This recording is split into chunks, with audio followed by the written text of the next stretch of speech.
You're watching BCTV. We're all about Brantford.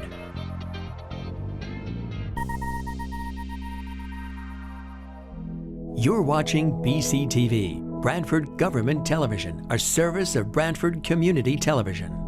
This program is brought to you in part through the support of the town of Brantford.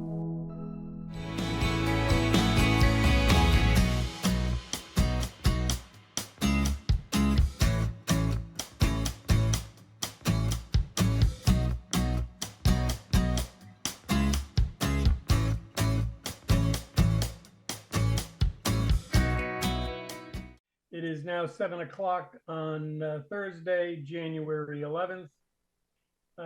We have enough commissioners seated for a quorum, so we can proceed. All commissioners are able to vote and certainly participate.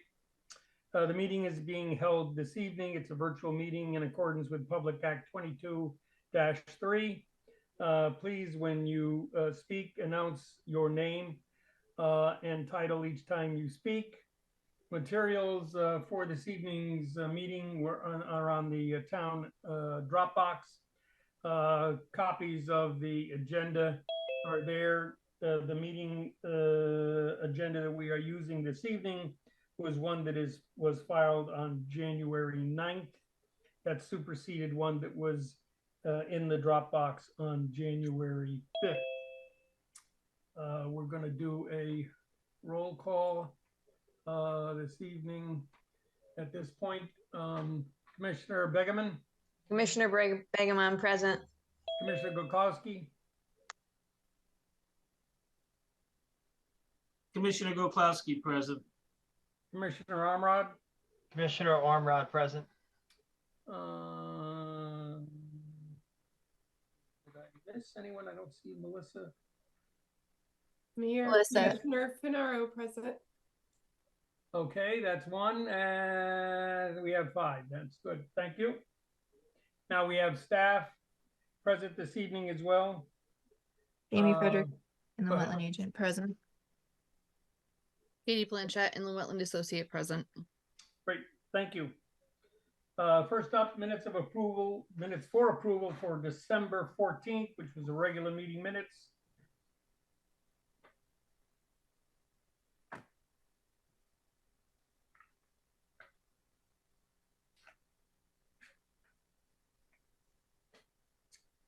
Minutes were mailed out.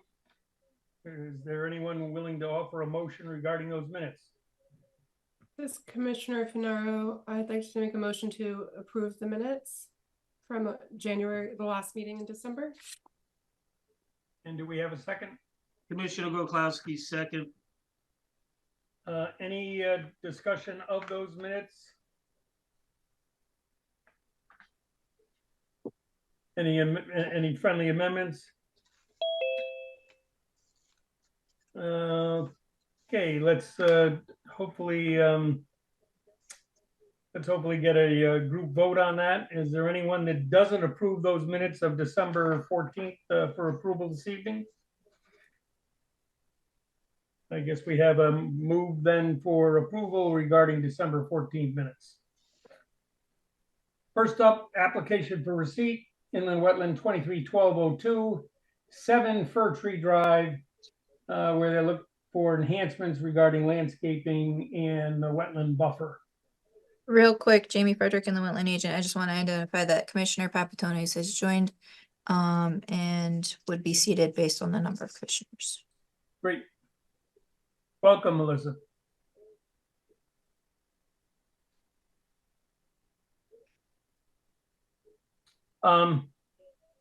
So do we have anything regarding 7 Fir Tree Drive, or should we turn it over to the applicant here?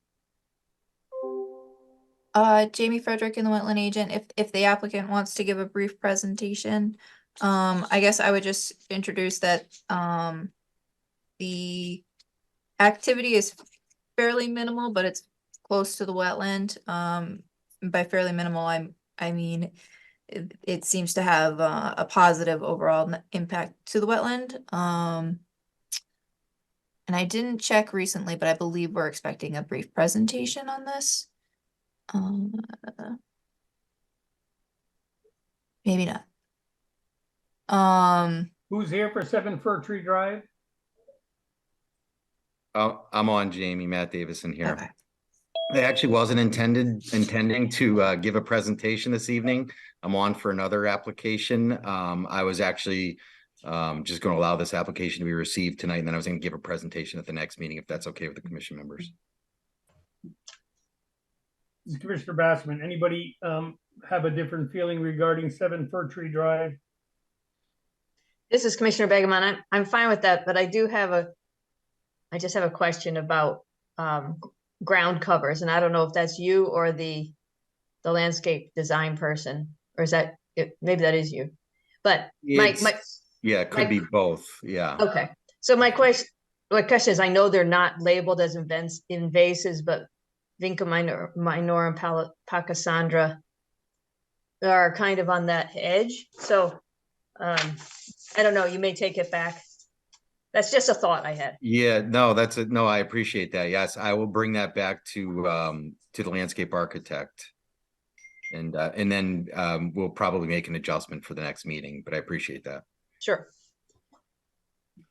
Any other commissioners' comments at this point?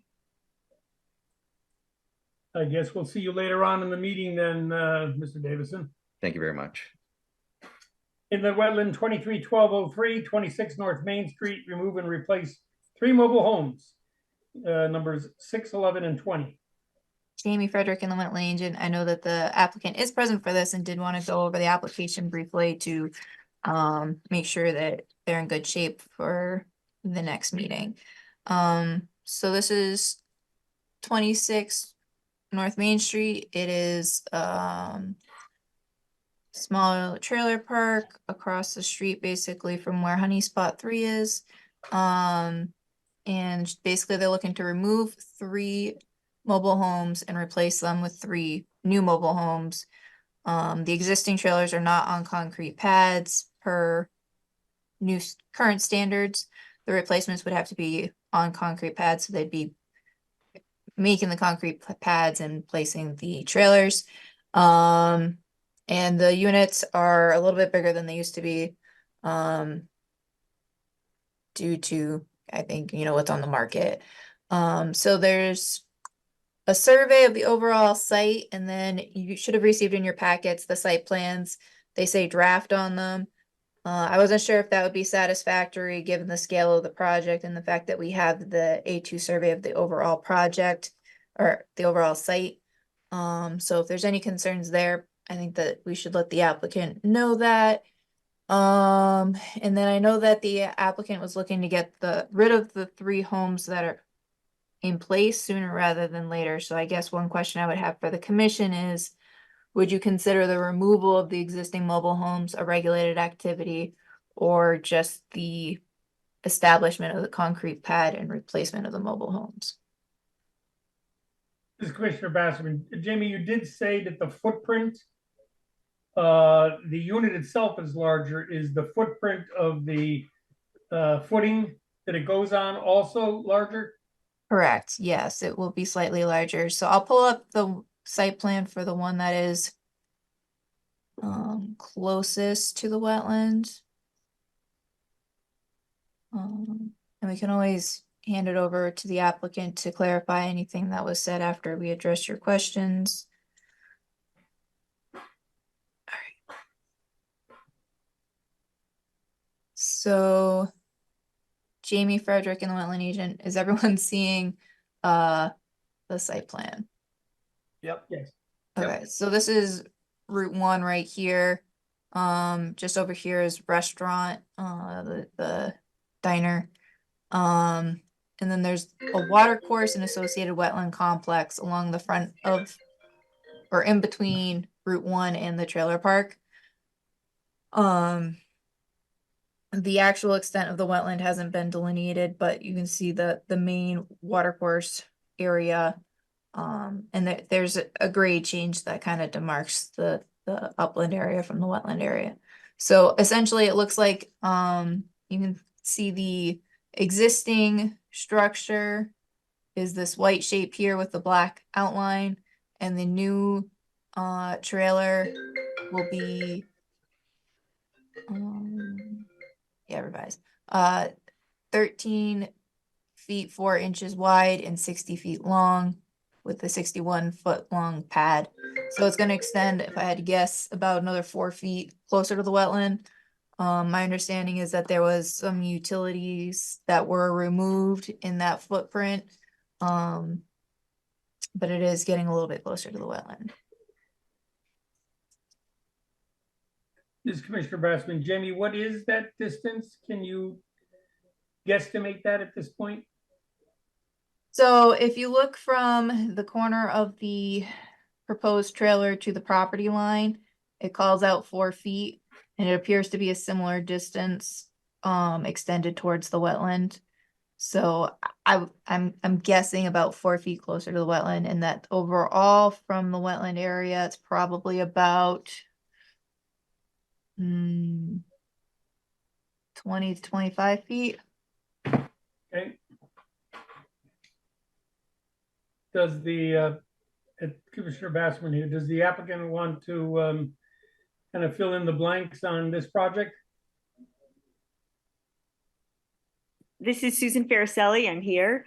And yes, we could, if you look at the trailer to the right of that one, or the one to the right of it says number 10, we could actually move the proposed trailer still up a little bit further. Basically, we're just trying to sort of complete sort of a visual line from the front of the trailers. So we still have, another foot or two that we can move it up away from the property line. The only thing is that Jane,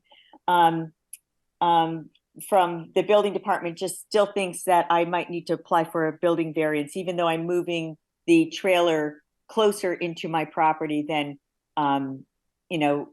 but because the footprint is bigger, she suggested that I may need to apply for a variance. So that's why the drawings are draft, because our surveyor, is just waiting for us, to get sort of a little review so he knows whether to formalize the drawing or not. This is Commissioner Basserman. Do you believe that that's a relatively quick adjustment, or is that something, given the fact that it's now a draft and not really something we can sink our teeth into, is this something that we would review at the next meeting with the appropriate change? Well, I can just say one thing. I can ask the surveyor to pull it up a little more, up in front. But if you look at the back perimeter, there is a oil tank there, which we will be getting rid of, and there will no longer be an oil tank in the back of that trailer. And if you look behind it, there's green, and so there's a large sort of a area of green, of grass, and it does drop off down into the inland wetlands, but there's plenty of room because we're, we walk around the oil tank. We've got 2 or 3 feet behind that. And the other thing is I'm proposing a 60-foot trailer, we call them mobile homes now, but I could very easily put in a smaller one. I just want to get the variance for the larger one in case I have a buyer that absolutely wants a home with 2 bedrooms and 2 bathrooms, and I can't get that in a smaller one. So, I'm just looking more for a couple of things. One is saleability of the home. And then the other one is getting the uniformity of the homes so that they all sort of look neat and they're similar in size and shape. And so that's basically it. But right now, this home has been out there for more than 2 years, and it was blighted or almost condemned before then. And I'm just trying to get those trailers removed at this point, just so that I can, just get rid of the blighted structures and not have my residents have to look at that any longer than they need to. This Commissioner Basserman, as a follow-up question, are they all vacant at this point? Yes. Okay. Well, this is not actionable this evening. So at our next meeting, hopefully you've got an answer from the building department on whether the variance is going to be required or not. Excuse me, I'm sorry for interrupting, but Jane Ellis said that the applications for the variance won't, it's something like March that I need to submit that.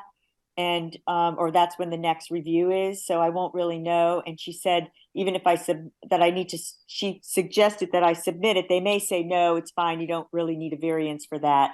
But I'm going to go for it anyway, just because, like I said, I had a home that just was harder to sell because it didn't have 2 bedrooms and 2 bathrooms, and I sat on it a lot longer. And it just seems like everybody who's contacting me, they're looking for 2-bedroom, they're looking for homes for, not just one single person. That's all.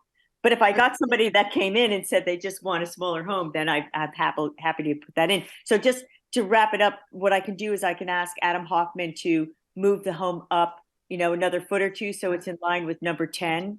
And then when you review this again on the 25th, that will be the drawing.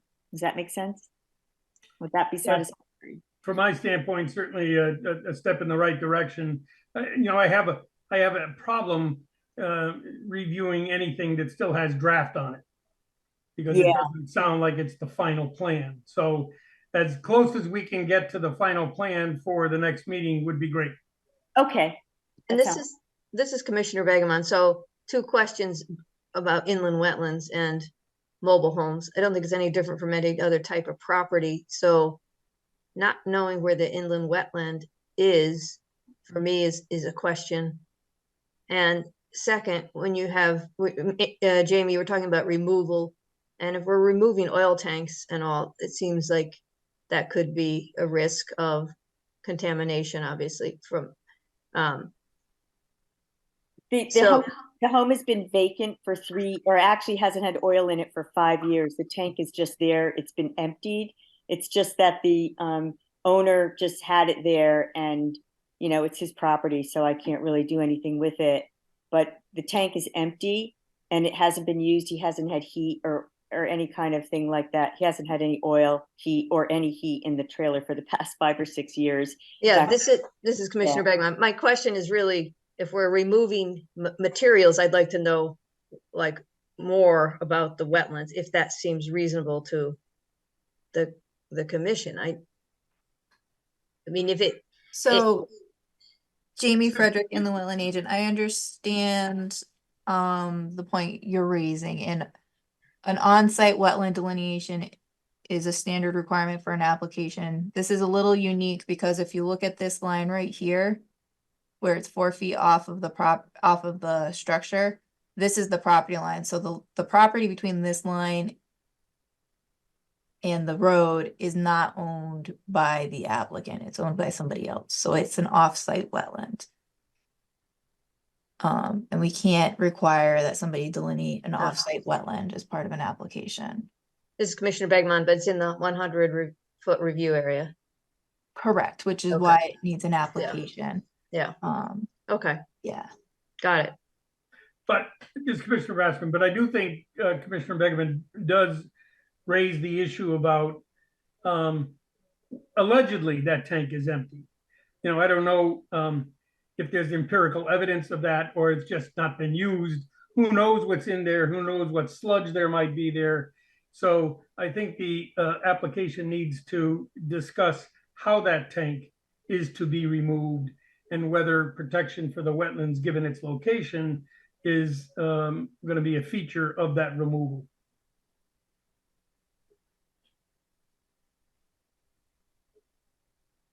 Okay. All right. I know. Any other comments from the commission for the applicant so that you can get as complete an application as we can? Yeah, Commissioner Goklowski, just a clarification. The applicant stated that she doesn't own the property where the oil tank is. You own the unit, or do you own the land that the unit sits on, or the unit itself? Sorry, it's Susan again. I own the land that the unit sits on. Okay. And does the owner of the mobile home know that you're looking to remove that mobile home from the park? He's been dead for 2 years. Okay. I guess that's a no. Yeah. I mean, we're just not trying to give you a hard time, but just trying to get some background on it. Yeah, no, that home has been very problematic for a long time. We've had the health department there, and he's really lived in squalor for quite a long time. And, you know, we did the best we could to try to help him, move him. And he was just very adamant about staying there until he finally went into the VA hospital. And then from the VA hospital, went into a nursing home for a couple of weeks, and then he passed away. So he's been a resident for a really long time at the park. But it's just, you know, he didn't really do many improvements on the home. So it's just been in a state of decay for easily the past 5 years. And he spent mostly the last 10 years in Florida, so he never filled his oil tank. This is Commissioner Begman. Just, I think for next time you come, how you're gonna take those trailers away. Just, you don't have to tell us now, but in your description, we need to know like how the trailer moves, because it's really different if it just gets towed away or if it gets demolished on the site and then there's debris there that has to be taken, because our concern is the wetlands. So just having all that information, I think, will be helpful for us for next time. Okay. Jamie Frederick in the Wetland Agent. I also just want to identify any decks or stairs for access to the trailers should also be shown. I see that all of the existing decks are to be removed, but it's my understanding that there'll have to be some sort of entrance way into each of the trailers. Unless the entrance is going to be at ground level, which I don't think works with the skirting.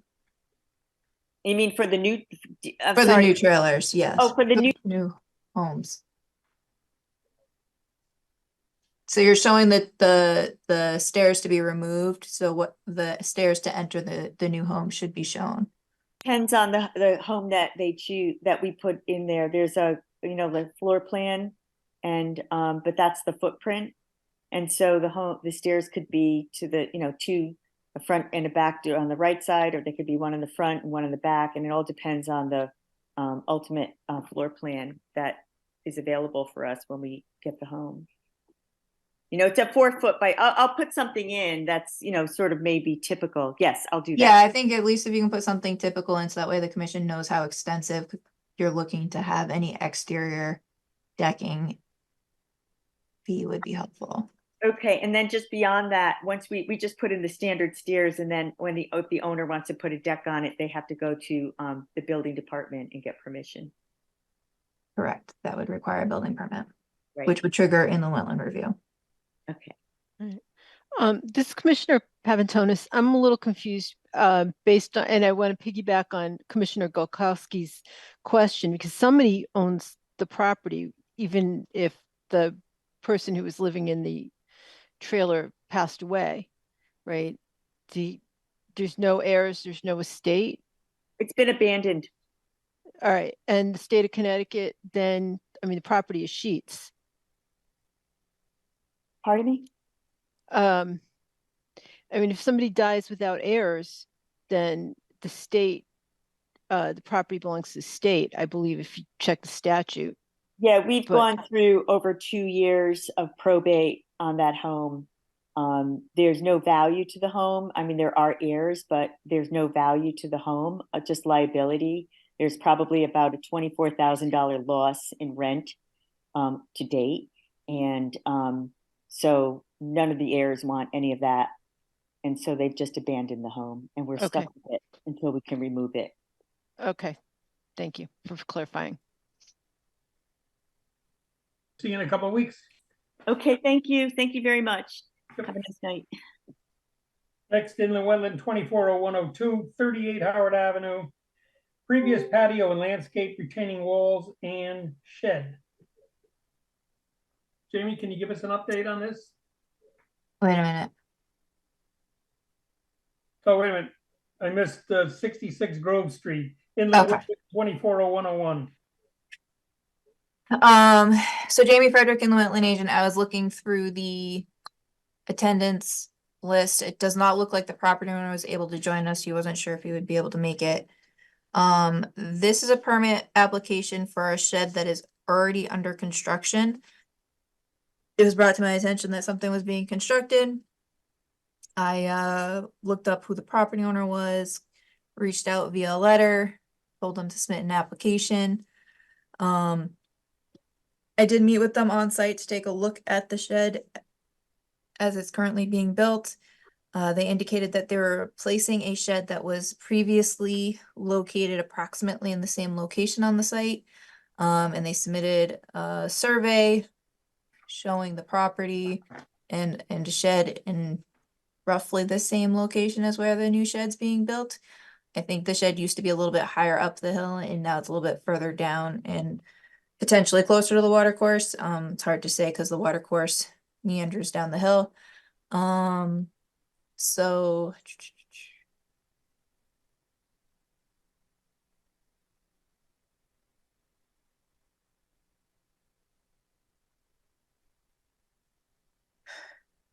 with sheds, it's generally something the commission lets me do administratively, but given the proximity to the water course, I wanted to bring it to the commission to see what your thoughts were. There's also additional things being stored kind of in proximity to the water course / wetland areas, but let's see, screen share. This is Commissioner Bassman. Jamie, the lines shown are the property lines, are they not? What are you looking at? Revised December 2nd. The sketch that was attached to the application. We are talking about 66 Grove Street Extension right now, right? Or am I Right. off? No, I'm looking at the application, it says 66 Grove, and I've got a Okay. picture of a future shed or a frame shed and then a new shed. Correct. Yep. Yeah. So yeah, he's showing where approximately he's proposing the new shed relative to the old shed. And as you, so, is everyone seeing the survey right now? Yes. Okay. So, there's a detached garage type structure in the front, the primary residential structure, an old shed that's not there anymore, and then the new shed, located Where slightly are the wetlands? further down the hill. So, bear with me. So now everything has turned sideways. So here's that garage structure in the front, the primary residence, and the old shed is somewhere around here. The property lines on our GIS are significantly off, so it doesn't really help. The water course, I really wish it was on the survey, but it's not. But it looks like the water course is pretty close to where the property line is. And I did not get a great picture of it, but I did take one picture of the shed. So this is the shed that's being constructed. As you can see, the ground disturbance is very minimal. But the water course is located fairly close, probably as close as 8 to 10 feet away from the structure. So my main concern really, I think, would be the water coming off of the roof of the shed. It's my understanding that the roof will be pitched so that it drains off of this side here and this side here. I think that there's enough leaf litter and ground cover that it probably wouldn't be an issue to the water course, but it's kind of, hard to say. I went out there the end of December, so it's about, as barren as it's gonna get, but yeah. My understanding is that it is for storage of bikes and the like. And there will be no additional ground disturbance. He's not planning on creating any sort of like walkway down to it or anything like that. And he's not looking to do any other construction or clearing or other activities. So.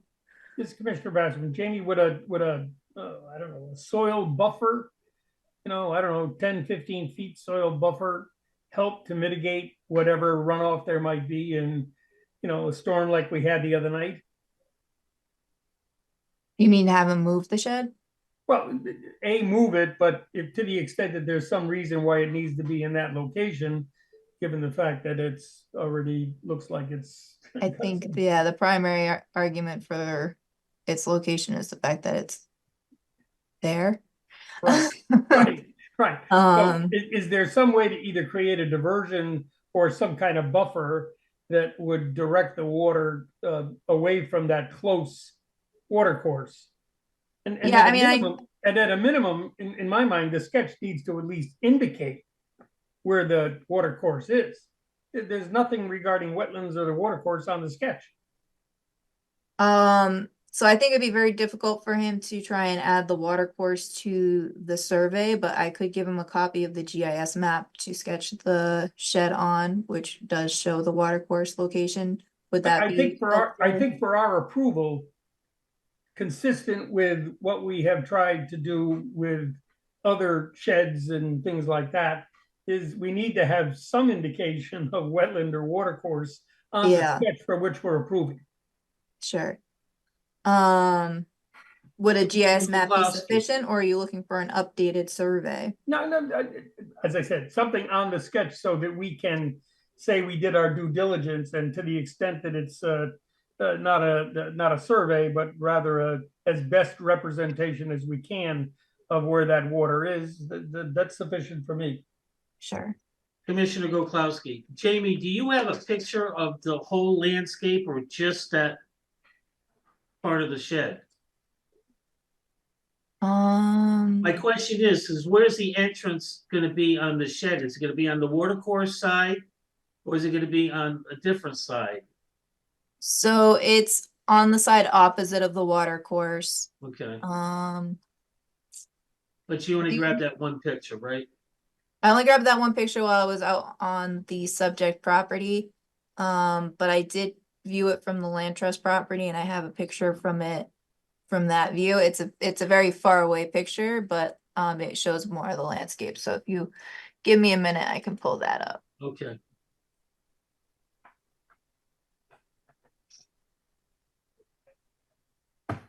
Jamie, at the big, Commissioner Begeman, you were gonna say something about sheds in general, that you would use, there's something about sheds, if they're a certain size. So For not agent so much if approval, they're or a certain size.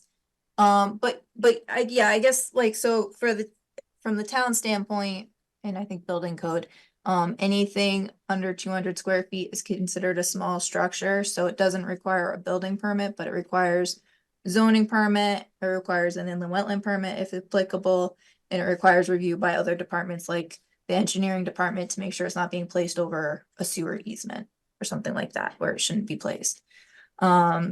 So generally speaking, with sheds, they're considered a relatively minor project, and it's something that could be considered de minimis that the inland wetland agent would sign off on. But my concern here is the proximity of the shed to the water course, particularly with that drip line from the roof, making sure that there's no impact to that water course. I mean that.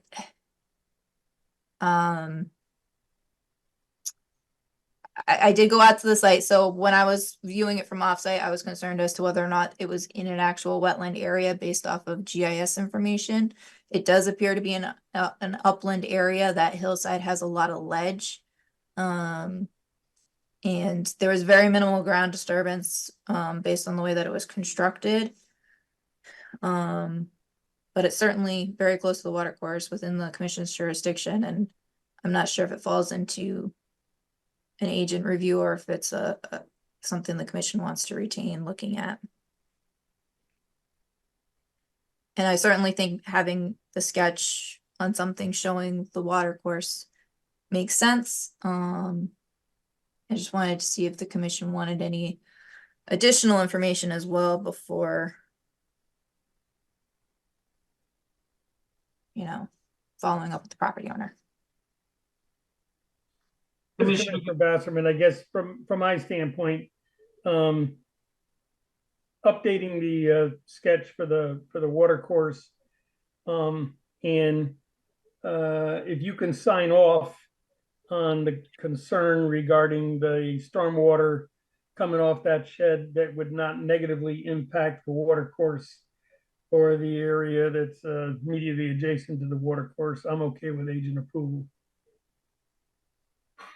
So perhaps if you used like a gutter rain barrel type situation to Yeah, let the slow it water down. flow over the upland more before it discharges to the water course / wetland areas. That sounds like a possibility, sure. If anybody feel differently regarding agent approval on inland wetland 240101, No. No, I'm fine with that too. okay.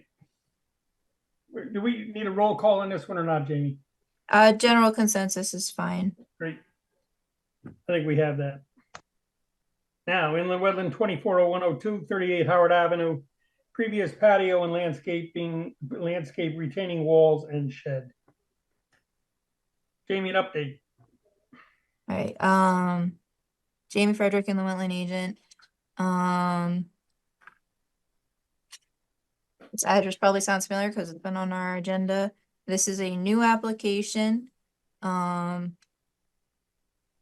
It is my understanding that all activity is on the subject site. We've had 2 requests, one that the application be for receipt and discussion be held at the next. I'm not sure if it's the next regularly scheduled meeting or in February. We can ask for clarification. And then also we had a request to roll over some documents from the last application into this application, which has been done after conversation with town council. So there are some materials that have been added by the applicant, and then there are some materials that have been added by staff in response to a request pertaining to the overall site and proposed activity. So I think before I get into any further details, I'll just request that the applicant clarify if they are looking to give a presentation or have this be just for receipt this evening. I will just also identify for the commission real quick that there is a notice of violation on the agenda later this evening regarding the subject property.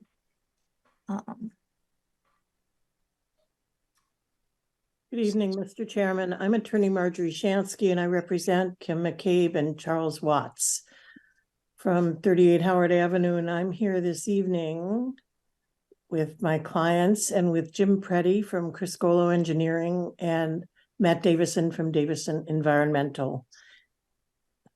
With respect to the pronouncement that information from the prior record will be moved over to this record, I'm going to reserve a right to object. I have been teaching all afternoon and have no idea to what documents that comment is addressed. So I will look at those forthwith and talk to Jamie to express whatever my reaction to that is. Jim Preddy is going to present some introductory information, and with respect to the NOV that's later on the agenda, we've also requested that the matter be continued to the next meeting or the meeting at which the application itself will be considered in the economy of the agency's time. So Jim Preddy, thank you. Good evening, commissioners.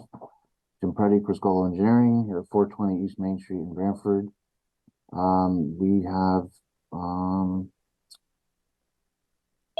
We have reviewed this prior. Jamie, can I share the screen? Yeah, 1 minute.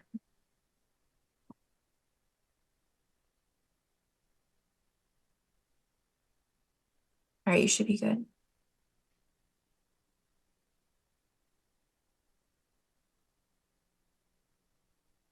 Where you can see the drawing here.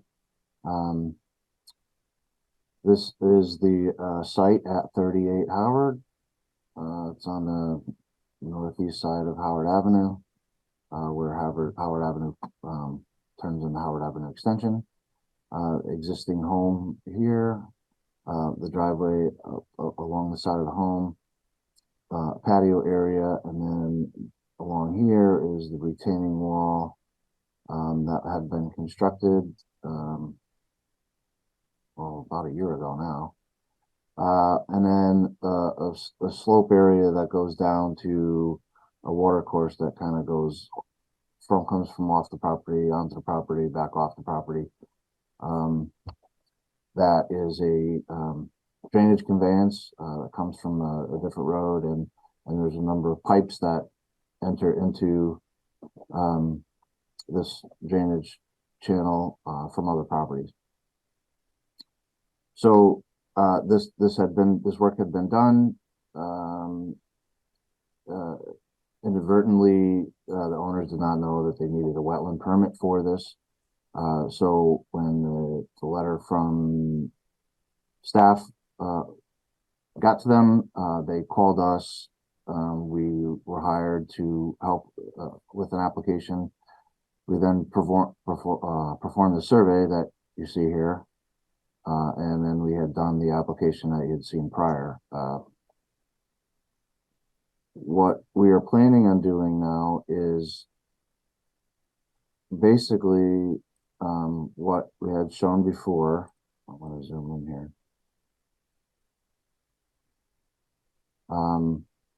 The shrub planting along the edge of the water course, some overseeding, although I believe this is mostly grown back in already over the last summer.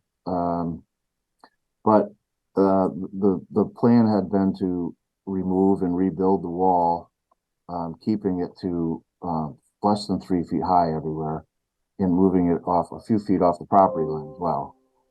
Now, we will be, at this point, the application has us reconnecting to the portion of the wall that is not on our property because we cannot at this access that at this point. But the wall will be built with the same materials, and in some cases it will just be lowered. But along the side will have to get removed and rebuilt to get off the property line. But under 3 feet high, typically these kind of pre-engineered block walls, the standard details, they don't require reinforcing, or I believe the state building code doesn't even require any inspections or permitting for walls under 3 feet high. However, there are already and there's evidence of it sticking out of the face of the wall, and I've seen photographs. There's already geogrids in the wall, so in most cases that there will be a certain amount of redundancy because the wall will have geogrid reinforcement. The original wall along here, and you can also see it in some of the pictures that are in the file, there was a concrete leveling course that was put under the blocks that was formed right onto the rock. And then there was some concrete backer that was put on it. So originally this yard had a patio, a deck, and there was some grass and exposed ledge in the back. And I believe in also in your files this is picture, and you could kind of see this was the deck and in the yard area that had some exposed ledge and grass, and you could see the slope that was going down toward the backyard, where after the fence it got even steeper. So what the patio had done in essence was kind of level this area out, where before this was shaped like a turtleback and the water was kind of running off in all directions. This is now, this was built relatively flat, and there was, fill materials, which we have submitted the Tilcon receipts. There was stone and fabric placed behind the wall, as typical of most retaining wall constructions. But the point is, if anything, I think we've slowed the runoff leaving the yard and diverted what we have really toward the back. Now, I've been there after a number of rainstorms. It doesn't look like that there has been any sediment transport at all on the north side of the wall here, even though there are a couple of weep holes for relieving hydrostatic pressure behind the wall. They don't anytime I've been there, I haven't really seen them flowing. It got a little trickle once, I think. So having said all that, I think that, and we have Matt Davison's here, and we also had George Logan review the site and the plans multiple times, and they both deemed that there has been no impact to the wetlands. And, you know, in addition to that, we decided, you know, we agreed to plant some additional shrubs here where there weren't prior. Now, there is, and I'm trying to be careful because I don't want to show pictures that aren't in the file, but let's see.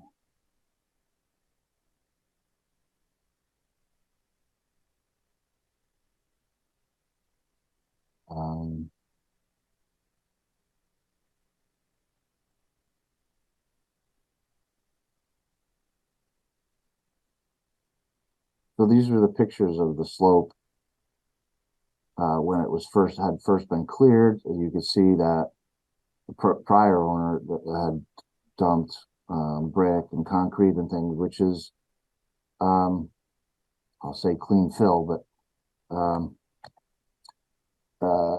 it's helping to stabilize the bank, basically. But this has all since grown back in. But you know, when we first got involved, we told them to put a silt fence on it. It was put in immediately. It's still there. There was under the brush that was here, there was some debris, junk, tires, bicycles, car seats, that sort of thing. That has been removed, although you can see there is still one sort of buried here. Let's see. Yeah, that's what the slope looks like. And here, looking down at the face of the wall, you can see the bit of geogrid kind of sticking out. Mr. Brady, can you go back, this is Commissioner Basserman, can you go back to the proposed sketch 2 of 2?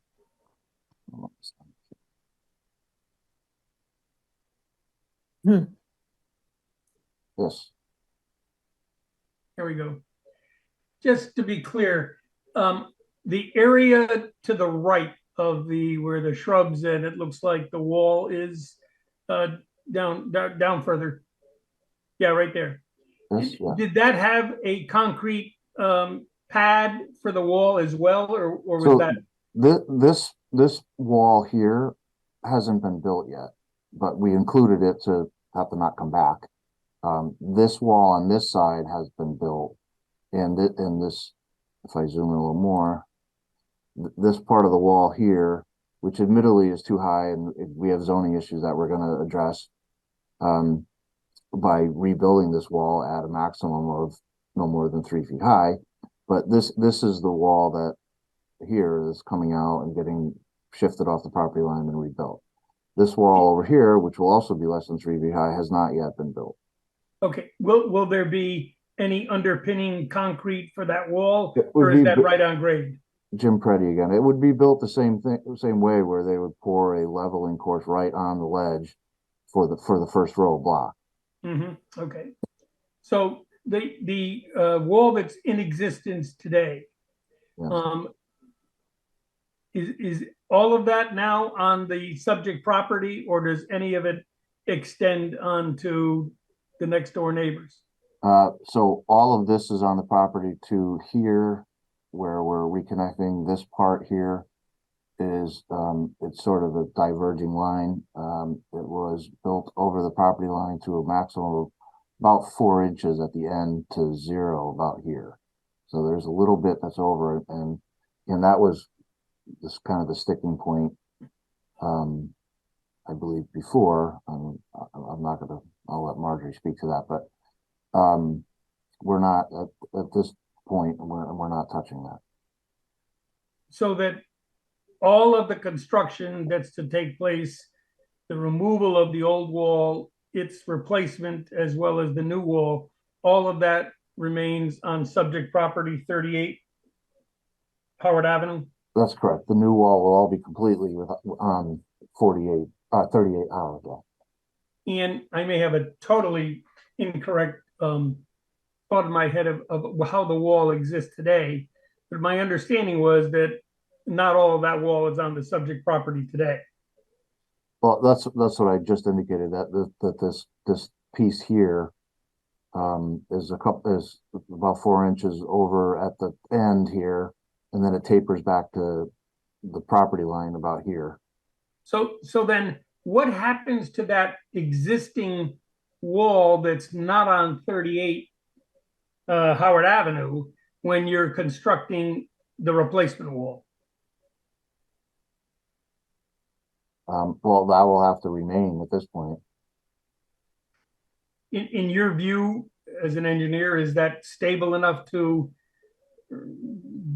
support itself?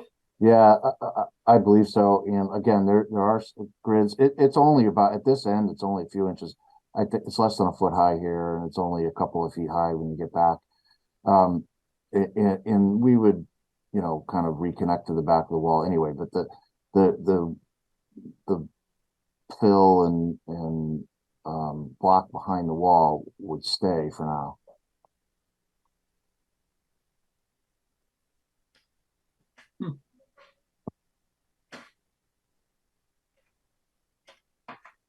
Is this Commissioner Bassman, is this all hand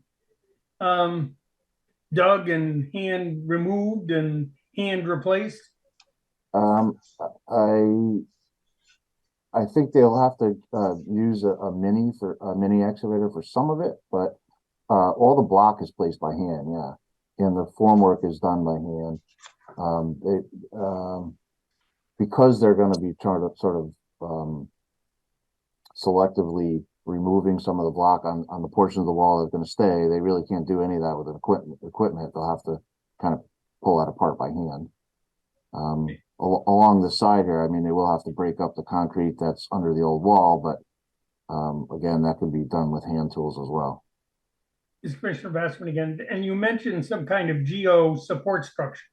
Geogrids, it's like a plastic fencing that they put between layers, and the soil sits on the plastic fencing and it hooks into the pins of the wall, and it basically holds back the wall. And that can be preserved? In the portions of the wall that's going to stay, it could be preserved. You know, that because it's layered, so they could take it down where they can't leave it where they don't have to get into. On the new wall, it would have to get removed and replaced. Yep. Okay. Thank you.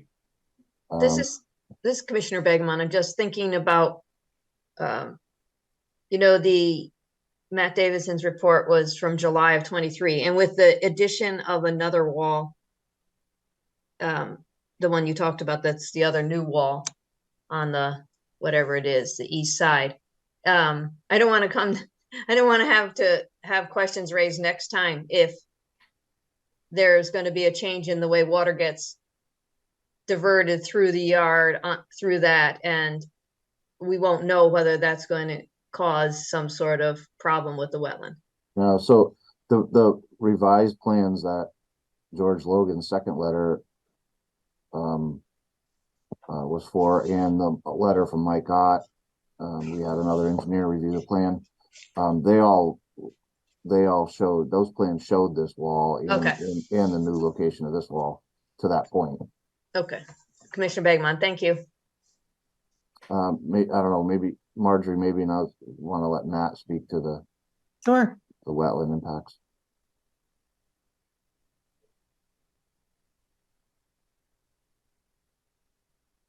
Matt.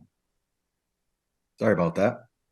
I have reviewed these revised plans, and I don't have concerns, and that is based off of multiple site visits I've done since the original work was done, and just sort of getting a sense as to how the water moves off that area and what was draining off through the existing weep holes.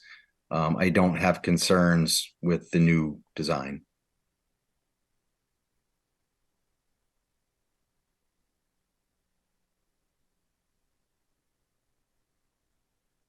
Commissioner Goklowski, referring to the report from Davis Environmental dated August 24th, the aerial map that was taken I'm looking at the subject property. And then I'm looking at a pipe outlet that's not on the subject property. It's showing on the neighbor's property. Does anybody have any idea what's being discharged from that pipe into the wetlands on the neighboring property? Jim Preddy again. There was a couple of PVC pipes and then there was a clay pipe coming from the property behind where the pool is. Right, I remember that pipe, but I don't remember this particular pipe that you're showing on the map that's showing on the, I'm not sure what the address is on Howard Avenue, 36 or whatever it is, the house next to the the applicant's address. Let's see, let me go back to. Is that the pipe where the water course comes from, essentially? I believe that's what he's referring to, yes. Yeah, from what we can deduce, just based on, the availability to inspect the water course from the subject property and then from public areas, it looks like that water originates or is strongly influenced from the next road crossing up. There's two catch basins, which looks like it discharges into that pipe. Okay. So it runs through the neighbor's property into the wetlands from catch basins on the road. Correct. Okay. Yeah. And on the subject property is actually a daylighted segment of this water course. And, ironically on the subject property, the water course, from what I can see, is probably in its best condition. On the subject property, the banks are naturalized and the vegetation's primarily native. Whereas, there you see it to the left is the subject property and the banks are naturalized, as opposed to, all of the surrounding areas where, certainly there's potential for, improvement to the quality of the water course by naturalizing those areas. But, the subject property, the condition of the water course appears to be in its best condition. Thank you. Mm-hmm.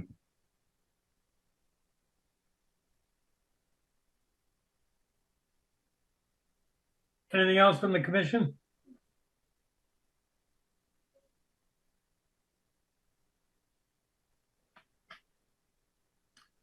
Jamie, anything from staff before we move on? The application is just for receipt. There is the notice of violation. I don't know if the commission wants to move it up in the agenda to discuss it now or wait until we get to that point in the agenda. Keep things as they were written. Well, since we have quite, my thought is, since we have quite a few folks sitting in for this particular address, maybe if we were to deal with the NOV now, when we get through, they can get on with whatever they were planning to do tonight. So Jamie Frederick and the wetland agent, I just want to reiterate that the owners of 38 Howard Ave have requested that this item be tabled and continued to when the application is being considered by the commission. I believe in their letter they identified the current condition of the site and that the site is stable and there's been no change in no additional activity or anything like that. So I guess the question before the commission is, are you okay with tabling this to the January 25th meeting? Or do you feel that it needs to be discussed? This is Commissioner Bassman. Attorney Shansky, is that still your desired position? To table it? Yes. Yes, thank you. This is Marjorie Shansky. Yes, thank you. Okay, so the commission understands that the applicant is looking to kind of tie these together and wishes to review the NOV at the next meeting. Does anybody have issue with that? Sounds like we have a twofer. All right, so both items will be continued to the January 25th meeting. Thank you, Mr. Chairman. Yep. Okay, now we have some applications for review. Inland Wetland 23-1004, 37 Brainerd Road, new home construction, 3-family dwelling.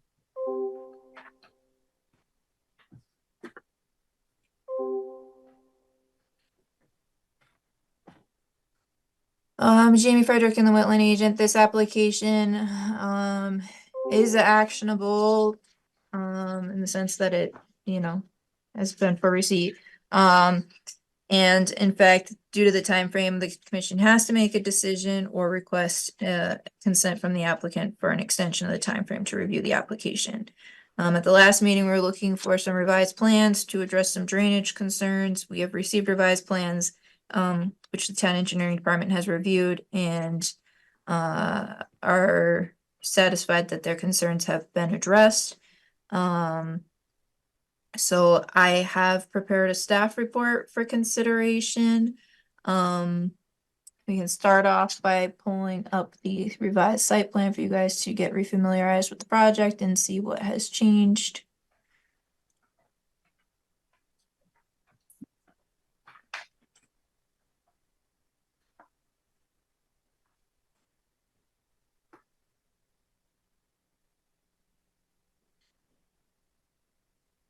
All right, so this is currently an undeveloped site. I think it was previously developed, but it's currently vacant. Everyone seeing title page of a site plan? Mm-hmm. Yes.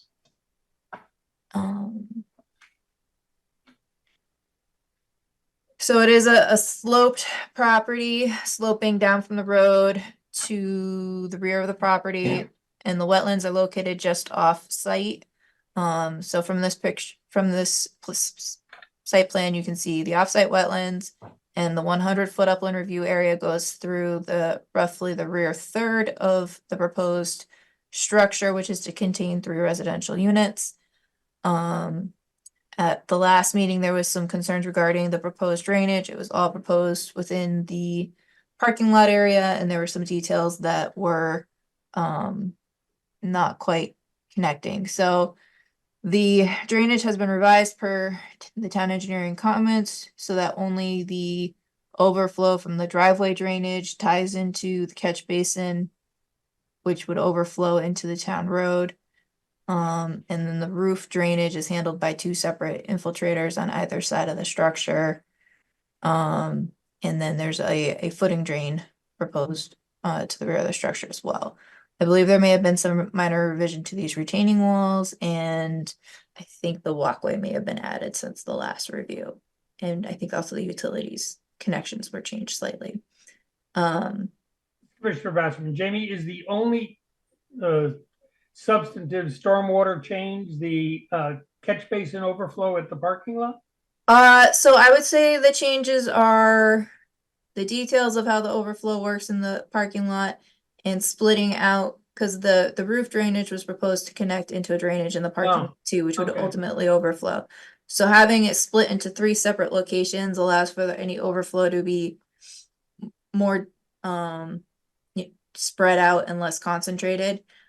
So the overflow from Brainerd Road will ultimately go into the town storm sewer system and discharge to the wetland further around the corner, I believe, off of Matthew. So it would directly discharge the wetland. So we were looking to have some of that water better maintained and processed on site rather than just charging it all into the town right of way. And then I think there were some elevational issues that were addressed. But yeah, the main concern at the last meeting was making sure the stormwater was going to work as intended and that we weren't going to be overloading the town right of way with drainage and or having the drainage potentially coming down the road and impacting the rear of these properties on Matthew Road. I know that was another concern that the engineering department had.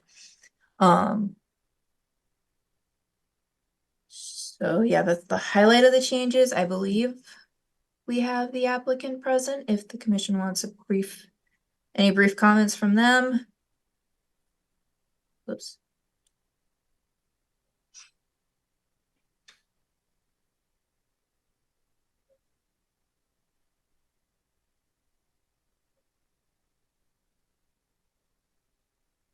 Maybe they're not present. Oh, no, they are. So this is Commissioner Bassman regarding the applicant. So what are we retaining on site at this point with the new plan? So the stormwater is sized for the first inch. So the overflow would be anything that exceeds the first inch, with the caveat that, I don't think that infiltration was accounted for. So if they have good infiltration, they'll be retaining more than the first inch. And overflow would just sheet flow? For the catch basin, yes. For the roof drainage, there's no details for that. In the staff report, I have suggested a condition of approval that would have them submit a detail for how that would be managed prior to start of work. Just so that way we know that there's not gonna be an issue, Right. because alternatively, the gutters were just over top, which isn't really ideal, but. And I can't remember your comment about whether the applicant is present or not. They are, and I see they have unmuted themselves, so I think they're ready to speak. That would be great. Yeah, hi, I'm Scott Sanarowski and my wife Lisa were the owners. I'm sorry, I couldn't figure out how to unmute this thing.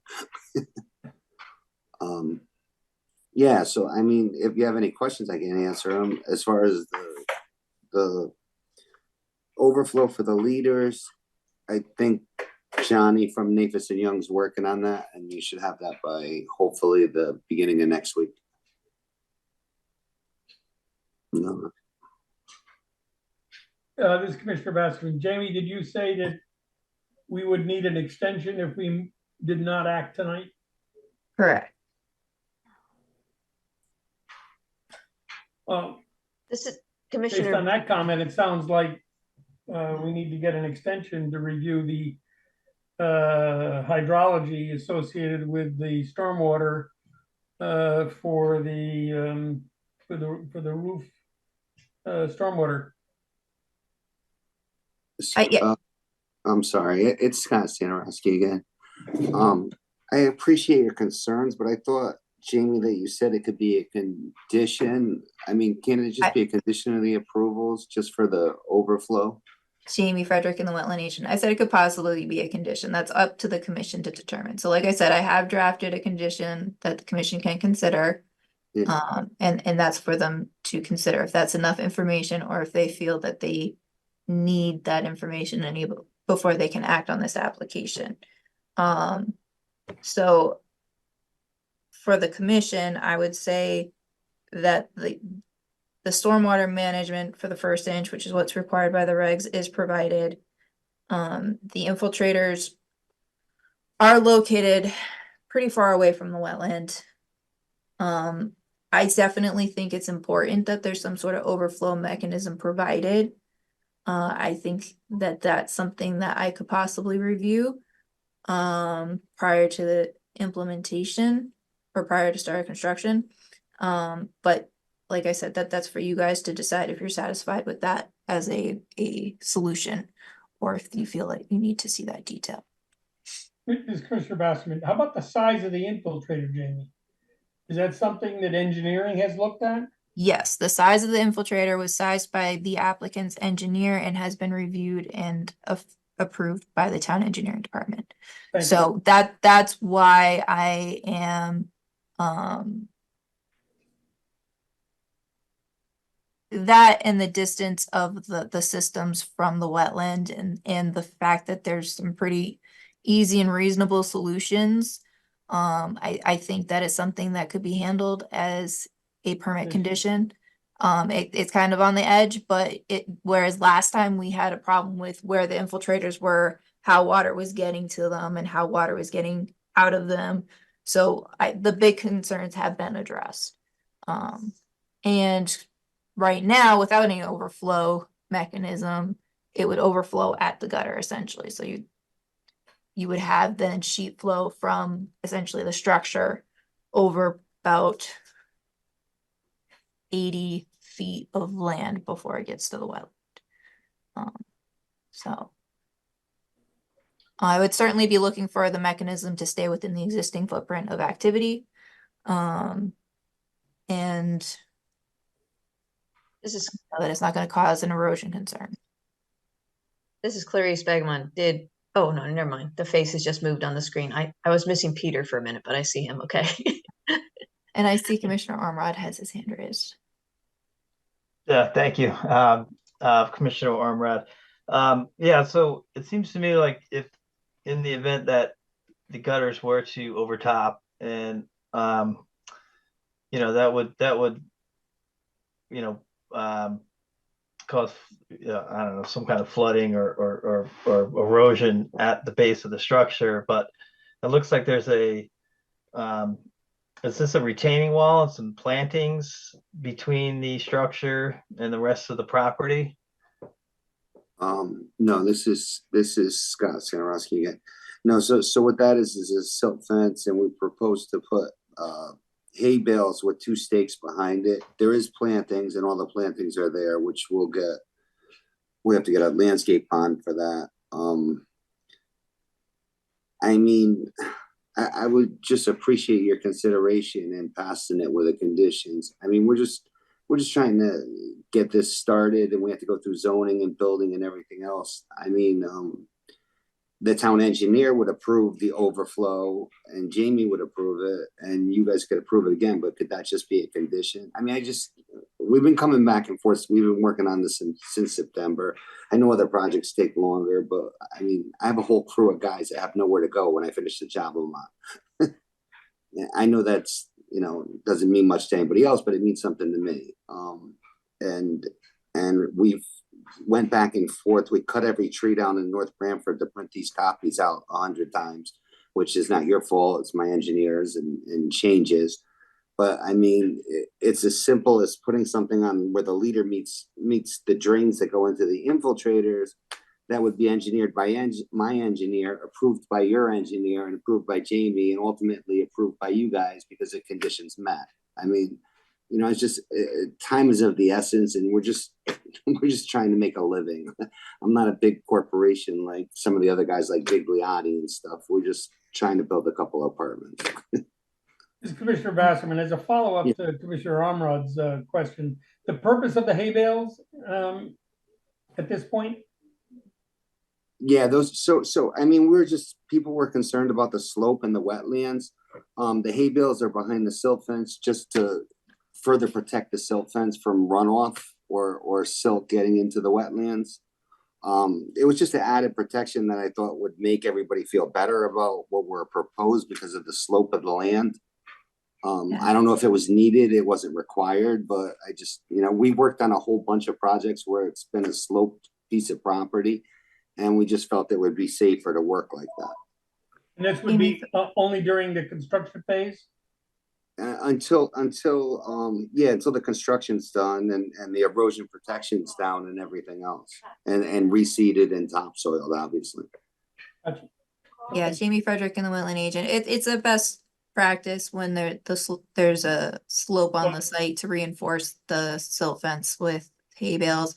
It wasn't required by the commission, but it was proposed by the applicant and is something that the commission has generally appreciated seeing in the past. And that would be removed at the end of the project after the inland wetland agent has inspected and confirmed that the site is stable and that it's appropriate to remove the erosion controls.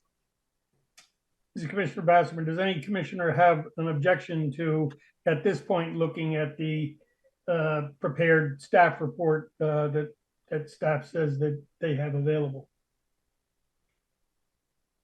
Commissioner Goklowski, I think we should move forward with the staff report based on this. I mean, they've taken a lot of steps to fix the drainage situation. I'm sure the gutters or leaders, they're going to address that situation as well. And the town engineer has already approved the size of the runoff. So I mean, we should be in pretty good shape with that one condition. I'll take that as a yes. Jamie, why don't you post the staff report? Jamie Frederick and the wetland agent. So we do have site plans. They were last revised January 8th, 2024. little bit of history, there currently is approval to split the lot into 2 lots and build 2 single-family houses. They're looking to do this current proposal instead. We already went over the fact the wetlands are just off-site. They're proposing a silt fence backed by hay bales, and that there will be an anti-tracking pad to help prevent any material tracking into the road and into the catch basins and down to the wetland area. Stormwater roof leaders and parking area proposed to drain to infiltrators, which have been sized for the appropriate areas. Footing drain is proposed to discharge to daylight with an energy dissipator. Infiltrator and driveway has a catch basin overflow. No overflow provision has been provided for the roof drainage at this time. There are 21 shrubs proposed along the limits of disturbance to help mitigate and delineate the edge of activity. The project will require review by planning and zoning, and plans have been reviewed by the town and engineering department, and they were satisfied with the latest revisions regarding their stormwater concerns. So some draft conditions for consideration. Pre-construction meeting prior to land clearing, where we identify that the limits of clearing have been marked out by the surveyor. Initial erosion control inspection after the erosion controls have been installed. Pre-planting meeting and planting inspection after plantings have been completed, in addition to a final inspection.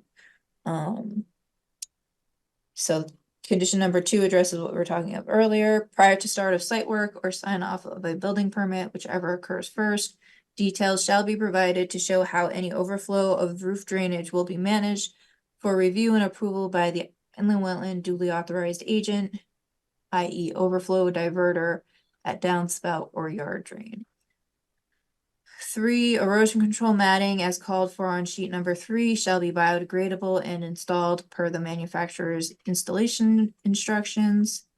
4, an as-built survey with site improvements, including stormwater improvements and final grades, shall be submitted to the office upon completion of the project to document compliance with this permit and the approved plans referenced above. The project engineer shall certify the stormwater improvements were installed consistent with the approved plans referenced above. As with the rest of the proposed stormwater management system, the proposed catch basin located within the right-of-way for overflow of the parking area infiltrator system shall remain privately owned per the town engineering department and shall be maintained by the property owner. 7, plantings along the clearing limits shall be maintained regularly. Inspections by the duly authorized agent shall be scheduled annually for 3 years from completion of planting to ensure survival and compliance with the site plan. The property owner shall contact the inland wetland office to schedule these inspections.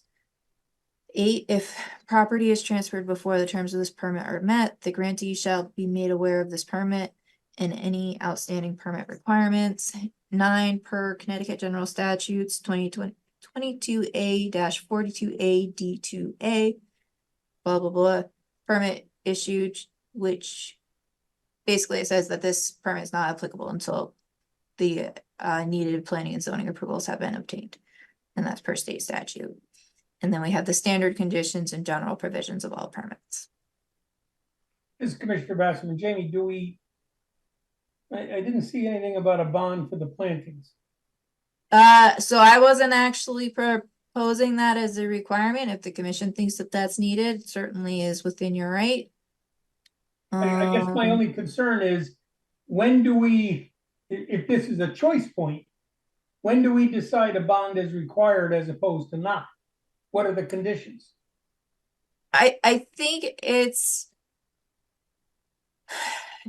it depends on numerous things. So I think the reason why I didn't propose it, there's 2 reasons why I didn't propose it. One is it wasn't a requirement of the previous permit application with the 2 single-family houses, which had a similar area of disturbance. And then 2, which probably relates back to why it wasn't required the first time, I think has to do with the distance of the activity from the wetland. And the fact that there's gonna be a decently sized vegetated buffer maintained between the proposed plantings and the wetland area. So say they were putting these plantings right along the property line and clearing the entire lot, then I would certainly have suggested that the commission require a bond. But I felt that in this case, it wasn't necessarily a de facto choice that the commission would make. So let me just follow up, Commissioner Basserman. If we had failure of those plantings, you don't believe we would be putting wetlands in jeopardy?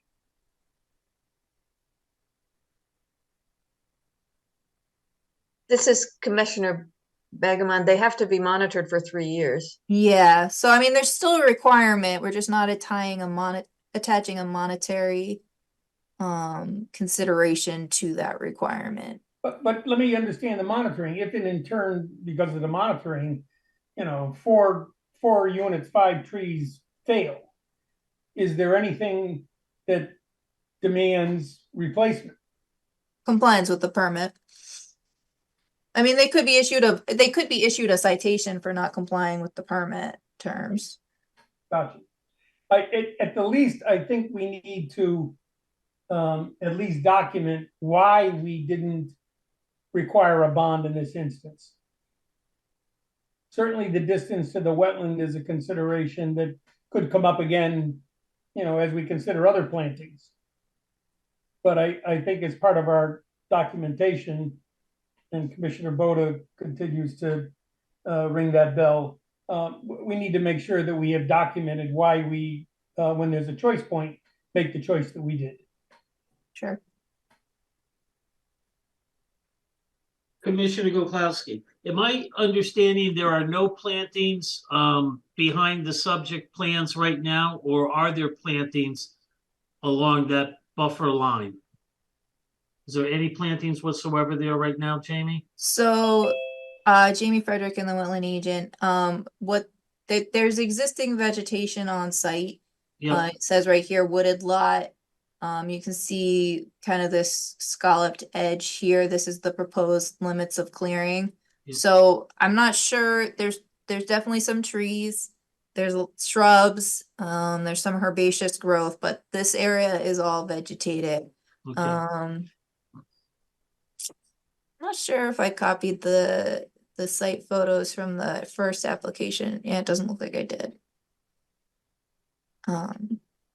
Yeah, there was bushes there and everything. Yeah, it's pretty well vegetated. And it would, based on this permit application material, you know, it would be expected that it would be left in a natural state. Any clearing or activity behind the row of proposed plantings would be a regulated activity that would have to get reviewed by the Inland Wetlands and Watercourses Agency. Commissioner Goklowski, I agree with Commissioner Basserman about stating why we're not requiring a bond. And it would also protect the property owner too. If anybody says, well, he didn't do it and we're doing the same thing he did, and actually, you know, it could be a different situation. So I would propose to add the language in there because of the buffer that's already existing on the property. That we're waiving the bond requirements for the plantings and just maintain the 3-year, it's 3 years that you're looking for. Is that correct, Jamie? That's correct. That's what the suggestion was. And just to clarify, a bond isn't necessarily standard practice. It certainly is in the case of proposed mitigation compensation that's required per the regulations. There is no, this project doesn't meet the threshold of requiring mitigation. So I mean, I certainly do think it's important to identify on the record the consideration of whether or not a bond is appropriate. But I guess I just wanted to try and add some additional information for the commission. This Commissioner Rassman, and that wasn't trivial information either, Jamie. Thank you for pointing that out. We just hope I can remember that the next time we have a similar situation. Does any commissioner have any additional comments, additions, or deletions to the proposed staff reports recommendations regarding conditions, both specific and general? Nope. Does any commissioner want to make a motion regarding the staff report and inland wetland 23-1004?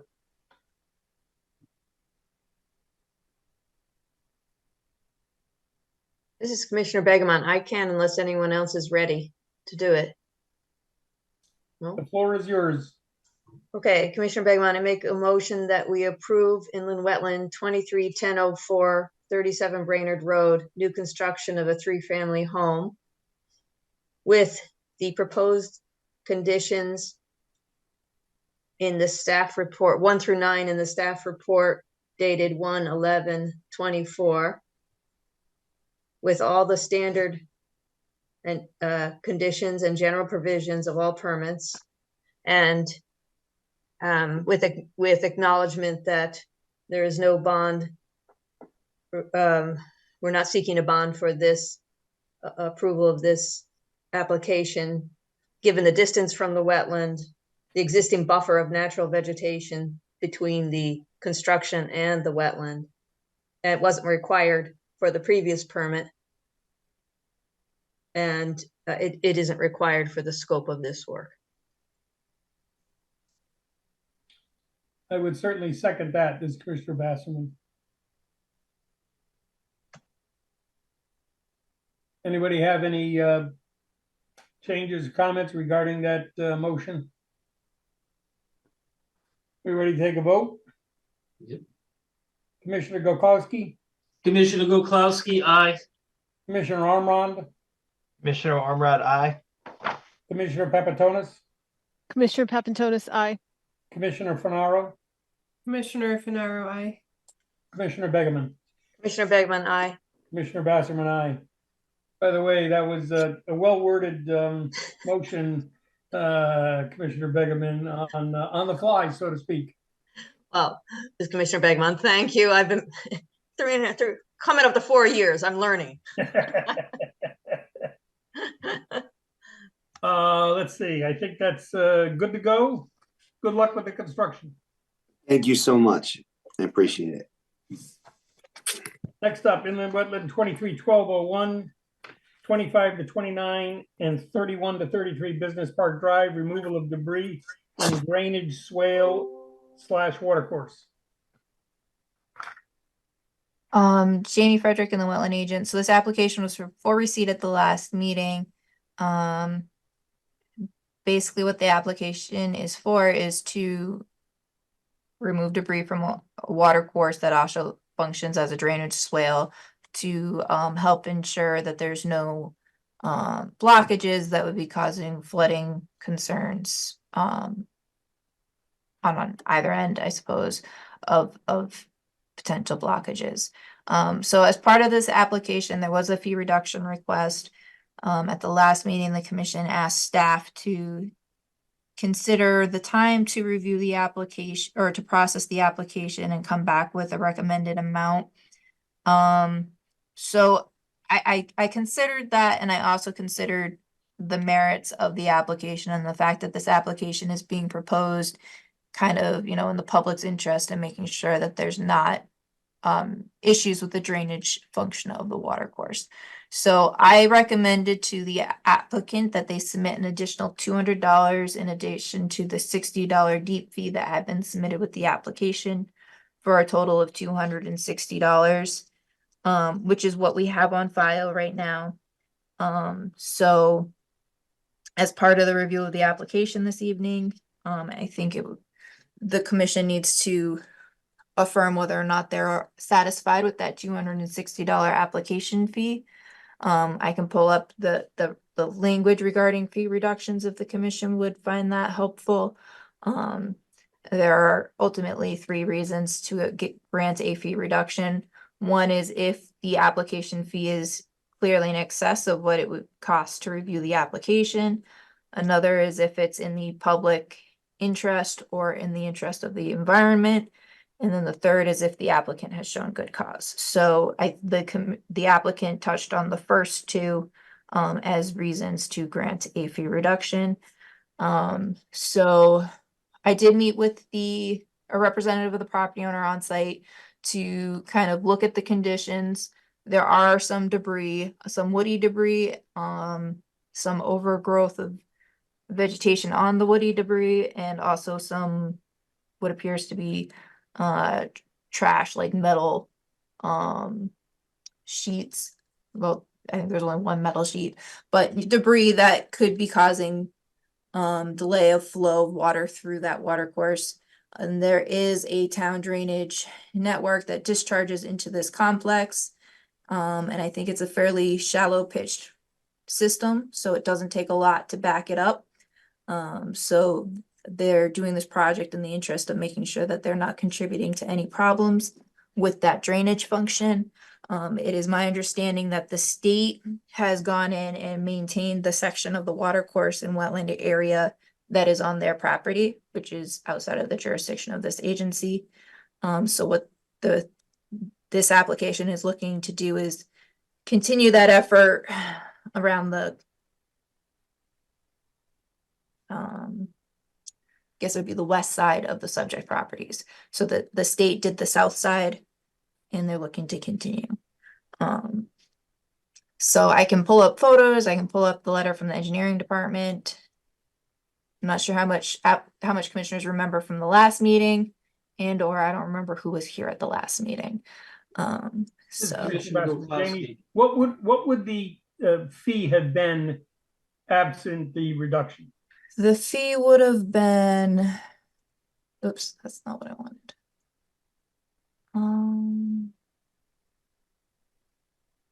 Did I not put my staff report in here?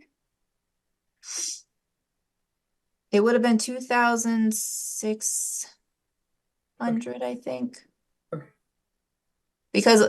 And the reason why the application fee is so high is because all of the activity is proposed in a water course. So we've got that direct activity in a wetland or water course. So it's not like they're filling the wetland or water course. They're looking to maintain flow through it.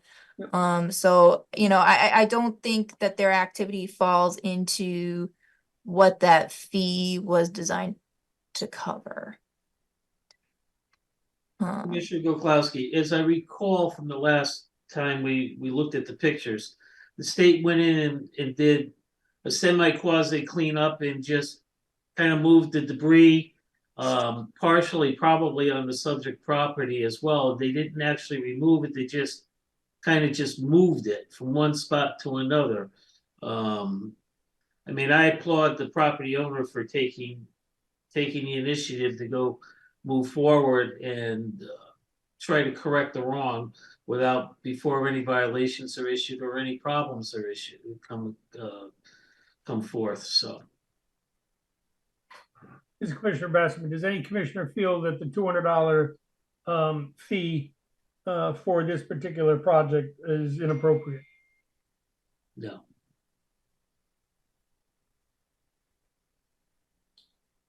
Do we need a formal vote on this, Jamie?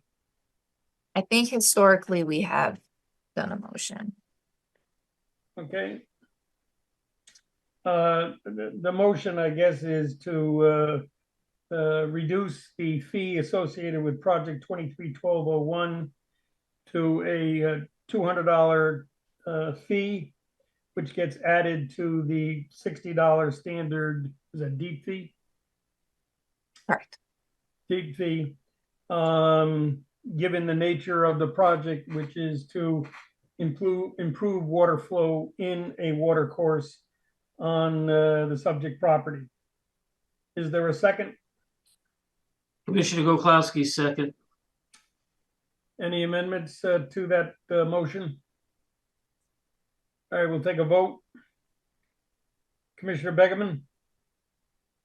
Commissioner Begeman, before we take the vote, sorry, I'm wondering if maybe there should be a friendly amendment that just says that the fee reduction, or maybe you already did by saying that it was for well, anyhow, those reasons that Jamie mentioned for fee reductions, if we should just refer to that in the motion, that the fee reduction, because the fee, this is being done in the public interest in the interest of environment, or that the fee is excessive for what is being done or something. I would certainly accept that amendment. Jamie, can you add that language? So we've got, because of it's in the public interest and fee is excessive for what is being done. Yeah. Right. Thank you. With that original motion and the friendly amendment, we'll take a vote. Commissioner Begeman, Commissioner Begman, aye. Commissioner Finaro, Commissioner Finaro, aye. Commissioner Papatonis, Commissioner Papatonis, aye. Commissioner Omron, Commissioner Ormrod, aye. Commissioner Gokowski, Commissioner Gokowski, aye. Commissioner Basserman, aye. Okay. Let's see, under enforcement, item A. Wait. So we did the fee reduction request, but there's still the application. Oh. Good of votes. I'm sure they're glad to have the fee reduction, but I think they would be even more excited to know if they have a permit. Is there a staff report? There is, I regarding this? didn't get it in the Dropbox, for which I apologize. I thought I had. I did email it out to the applicant. So they have received it and I can screen share it now. Great, great. Well, technically Katie sent it to the applicant. All right, so we'd already gone over the fee reduction. It was $2,260, which has now been reduced to $260. We've kind of already gone over the history of everything. I'll just jump over real quick to refresh everyone. So, the subject sites are 25 and 31 Business Park Drive. The area for the proposed activity is along the western portion of these properties.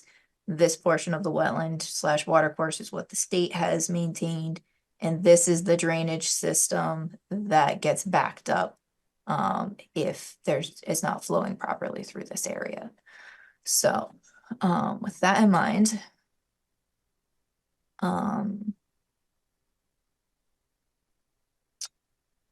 we don't have a wetland delineation, but it's very clear on the portions that activity is proposed where the watercourse is due to the topography. There's no proposed erosion control specifically, as they're basically proposing to minimize the disturbance. The narrative talks to timing of year and conditions to minimize the disturbance. The project is proposed to restore / maintain the drainage conveyance function of the watercourse.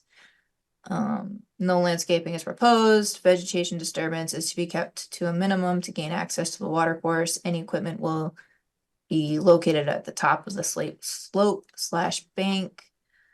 We do have a letter from the assistant town engineer on record regarding public drainage concerns and maintenance of the drainage network. And as far as possible conditions for consideration, I have contact the Inland Wetlands Department to request inspections / site meetings for the following: inspection prior to start of work to go over points of access to help ensure impacts are minimalized, and B, a final inspection upon completion of activity to affirm work is completed in compliance with permit and that no additional activity is needed to minimize short or long-term impacts. 2, to minimize ground disturbance, work shall be completed during a period of A, dry ground conditions where equipment will be staged, B, low flow condition in the watercourse, and C, when the ground is frozen if possible. And then we've got that standard condition again about if zoning approval is needed, that's required before this permit takes effect. And then the standard conditions and general provisions of all permits.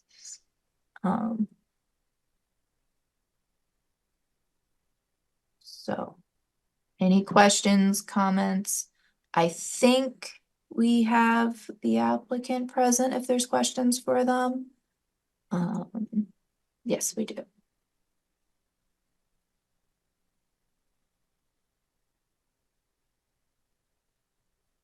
Joe Lepre, JDL Construction, Jamie representing Business Park Realty. Yes, if the commission has any questions on this, please feel free to ask.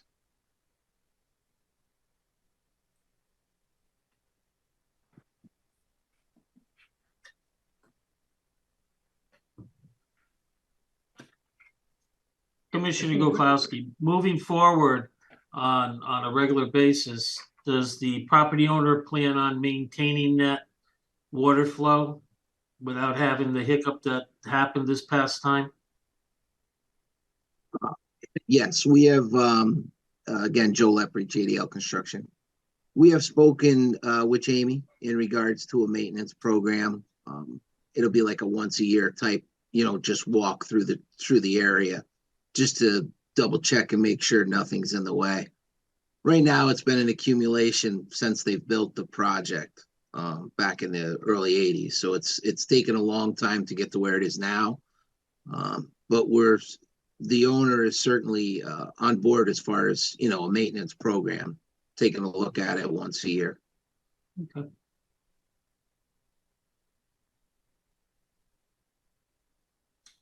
Yeah, we do have a revised project narrative, which does speak to, I think, an inspection done in December and contacting the Inland Wetland Agency if there's any work to be done to go over, the proposed activity, just to make sure that it still falls within the scope of what was kind of authorized under this permit.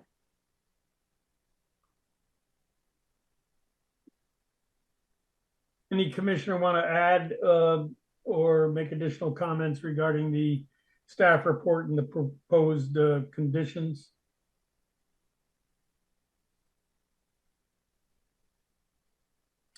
Somebody want to make a motion regarding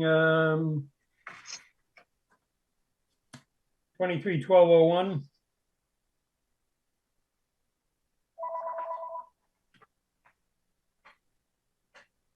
Anybody? Okay, this is Commissioner Begemon. You're doing so well tonight. Yeah, but Melissa. I'll do it if Jamie will Perfect. put the conditions back up. Okay, Commissioner Papantonis regarding inland wetlands 23-1201. Move for approval of the application with the conditions 1 through 3 on staff report prepared for inland wetlands meeting January 11, 2024 for the removal of debris and drainage and swale in the water course. Also subject to the standard conditions as indicated in the staff report, January 11th, 2024. Is that good enough? And general provisions. And general provisions, sorry. And the general provisions for the issuance of all permits. See, that's why we wanted Commissioner Begemon to do it. You did good. Yeah. Is there a second?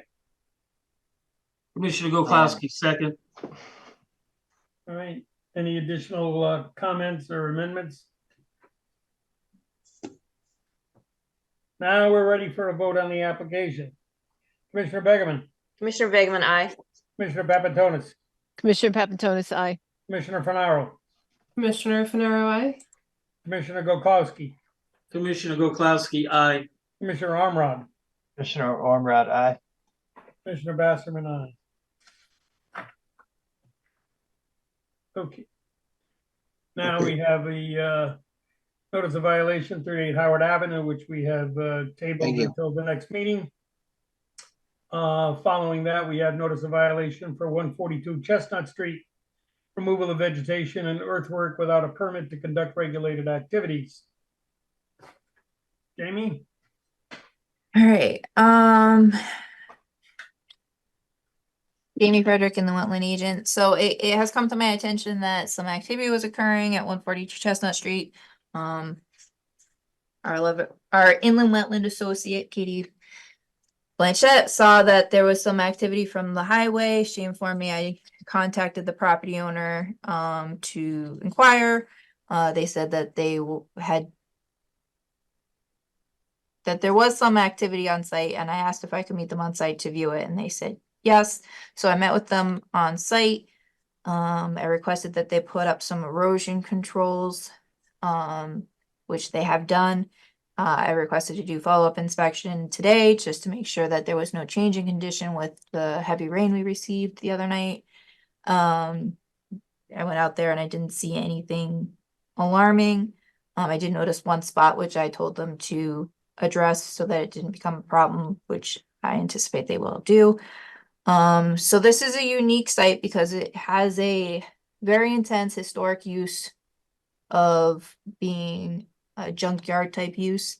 So I think the primary concern here is that there appears to be an additional area that was cleared and has been regraded recently to the extent of which I'm not sure, because it looks like it was heavily vegetated previously via aerials.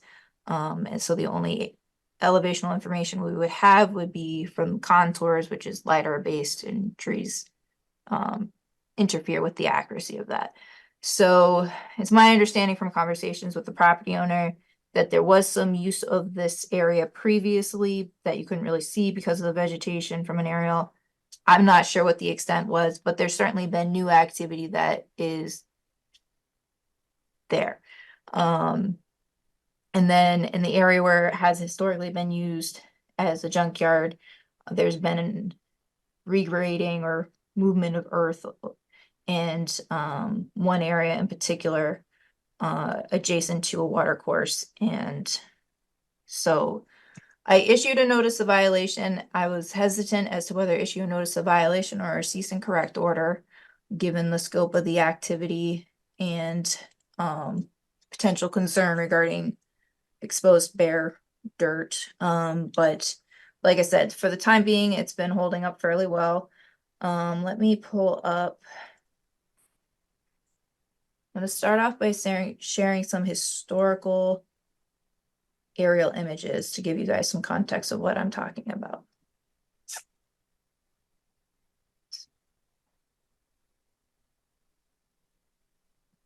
Is everyone seeing an aerial image of what looks like a junkyard? Yes. Okay. So this is the subject site. This is I-95. So the activity was viewed from the highway. But this is from March 2012. So you can see it was used heavily for vehicle storage at one point. And this, I don't know how far it dates back. I could try and get more information for the commission if you like, but the historic use has been this. You can see that a majority of the activity is kind of confined to this central location. And I have a little thumbtack right on top of, there's like these two small Quonset hut type structures, just to try and kind of help identify that location as we move through the different photos.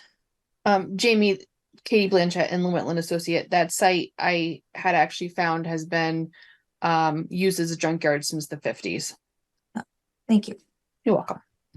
This is Commissioner Basserman. What is the nearest main road for access? So it's Chestnut Street. So if you go under the highway on Chestnut Street, so was it? I always get them mixed up. Is it Tommy Sullivan's? Oh, Yeah, okay. Cherry Hill Construction. Yes, Has Tommy all their Sullivan's stuff there. Gotcha. Okay. Thank you. Yeah, so there's a long private driveway and there's a couple different properties that have somewhat unique uses for being in the residential zone. And this one's at the end of that driveway. Yep. JB, now this morning when I was bringing my granddaughter to school because she goes to Mary T. Murphy, I noticed that right after the going underneath the underpass, the town was doing excavation work, and there was a lot of water. Is there inland wetlands on that side, on the left side? If you're Are you going, talking about Ivy Street? yeah, or Chestnut Street or Ivy Chestnut Street. So there's Chestnut Street and Ivy Street. Ivy Street. Ivy Street. I'm talking about Ivy Street. I'm sorry. Okay. There are wetlands on Ivy Street. If you want, we can talk about that more tomorrow, if you want to call the Okay. office. Okay, All right, so then we've got October 2014. You can see that there's still that car storage use and it's still primarily focused to this area. You can see the thumbtack where the Quonset huts are, and you can see that this portion of the site appears to be densely vegetated. 2019, you're seeing kind of the same thing, except that the storage area is by and large vacated at this point. And again, this portion of the site's pretty densely vegetated. So bear with me here. This is I believe this is 2019, but from our GIS system. So what I did was I tried to put some approximate areas on here regarding the recent activity. So the green shape here is the approximate historic area of disturbance and storage and activity. This red area here is the area where I believe there's been some additional clearing, approximately. And then this yellow area is an area where there's been some reddish material spread up to about a foot to 2 feet in some places on the edge, up to basically the edge of the water course. And then there's a drainage ditch / possible water course that runs kind of almost north-south in the center of this area. So here we're looking at a March 2022 aerial, basically the same thing as 2019, mostly vacated, but still clearly a disturbed area with vegetation over here. And then this is where it starts to get interesting. We've got the, this is, what year is this? World Imagery. So I don't think I actually have a year on this, but it's obviously more recent than the 2019 and the 20, whatever this one was, 2022. And as you can see, there's been some recent soil disturbance, which is what I was talking about with regrading. I'm not sure how much the grades actually changed, but it's clear that the soil has been disturbed. And then this yellow area is where there's some reddish fill material, which I don't think you can see. I don't think has happened at the point that this area was taken. And then this red box again indicates the approximate area of clearing. I don't know. We don't have a more recent aerial image, but the clearing appears to be a little bit closer to the water course at this point. So I'm gonna sidestep and pull up some photos. Jamie, before you do that, go Sure. back to that picture, please. This is Commissioner Basserman. So I see a bunch of water courses. Do we have any knowledge of wetlands? No, we do not have a wetland delineation for this site. So I have made the property owner aware that that's likely something the commission is going to want to see as part of resolving this. I guess my concern is, given the location of the water courses, the potential water course cutting right through the middle of that thing, and the wetlands that aren't delineated, and Lord knows what that reddish material is, et cetera, et cetera. I guess, are we concerned that this is not yet a cease and correct? I think I started off by saying that I was on the fence about whether to do a notice of violation or cease and correct. And part of my consideration was that it might be difficult to have a special meeting for the just cause hearing to do a cease and correct. And I rolled the dice on the fact that the site would remain stable, that the erosion controls would be installed as they have been, and that we wouldn't end up with snow cover and frozen ground.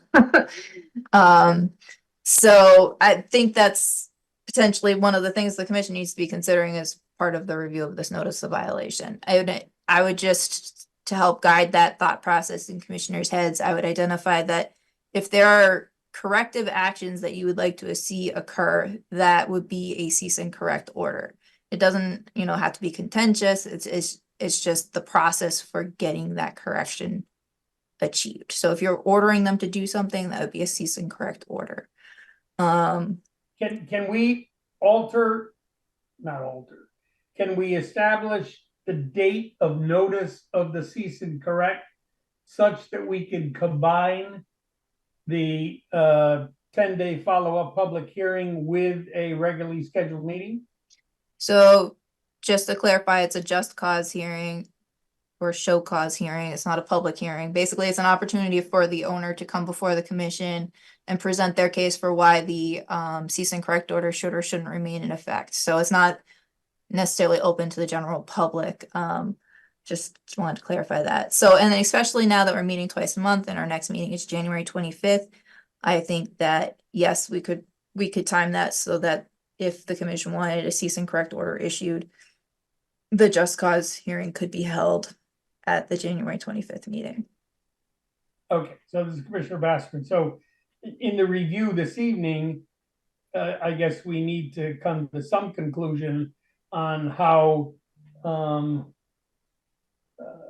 concerned we are with the activity and our duties to protect the watercourses and wetlands in Branford. Yes. Yeah, so and my understanding is that the property owner was gonna be here, but I did get an email from him. It seems like he got tied up, but I don't know if tenant is the right word. But I'm gonna use it. Well, there's part of the property that's being used by a landscaper. And that individual has been installing the erosion controls and has been out there when I've met with the property owner, and he is present. So if we get to a point where the commission has questions, he might be able to help address some of those. Okay. So now I'm gonna sidestep from showing you the site and the historic use and show you the recent pictures. I'm gonna show you the ones from when I went out there the first time. Start screen share. So I apologize for the horrible quality of these photos. But as you can see, there's a water course kind of in the central ground. And then there's this material that's recently been moved is, you know, not stabilized and very close to the edge of the water course / at the edge of the water course. Where does that water go? This drains, so I believe it comes from some ponds off-site. It is piped underground. It daylights for a brief period of time before going under that driveway. And then this is after it's come under that driveway, and it's daylighted until it gets to the highway 95, and then it goes under 95. So 1 minute. I don't think I have I don't think I have one that shows where it goes under 95, but it flows under 95. So you can see that there's some stockpiled material along the edge of the water course. Since I have met with the property owner on site, the majority of the stockpiled material along the edge of the water course has been removed. There is one stockpile that remains, and that has a silt fence around the side, closest to the wetland as like a horseshoe. So it wraps around and protects the pile from eroding to the wetland. So these are the worst case scenario photos. There's already been some corrective actions taken by the owner and his representatives. So this is the area. So the water course you're looking at is this water course here, which is why I think there's been a little bit more clearing, but it's hard to say. There are still some trees there, so I'm not sure. Particularly as you get closer to the highway, there's more vegetation remaining closer to the water course. Commissioner Goklowski, Jamie, do you feel that the property owner is working with you or being standoffish? No, I think that the property owner has been very responsive. And you know, I think,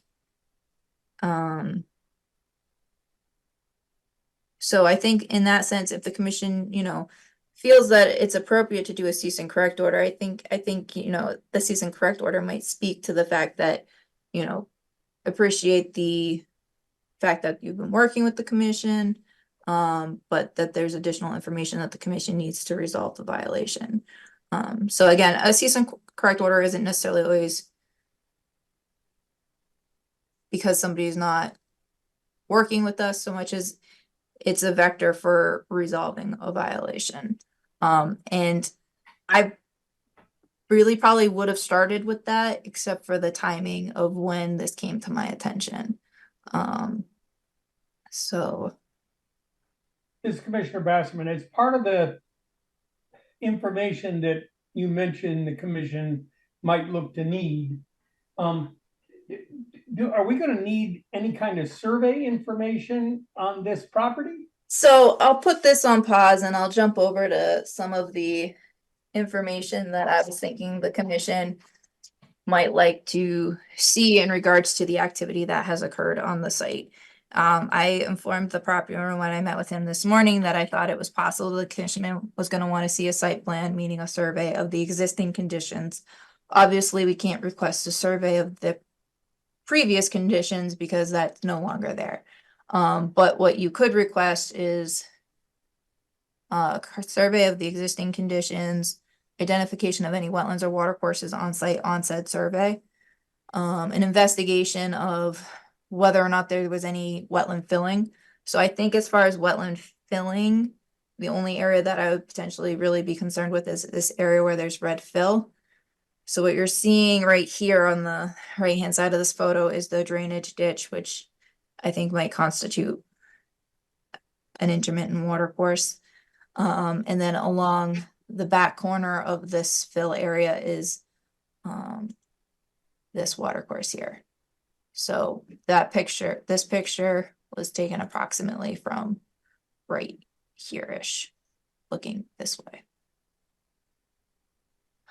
And then it's possible that the commission might want to see some sort of stabilization of the edge of this fill material. So this is the edge of the fill material along this back edge here, looking down at the watercourse here. This is Commissioner Basserman. Jamie, how big is this site? Multiple acres? Yes.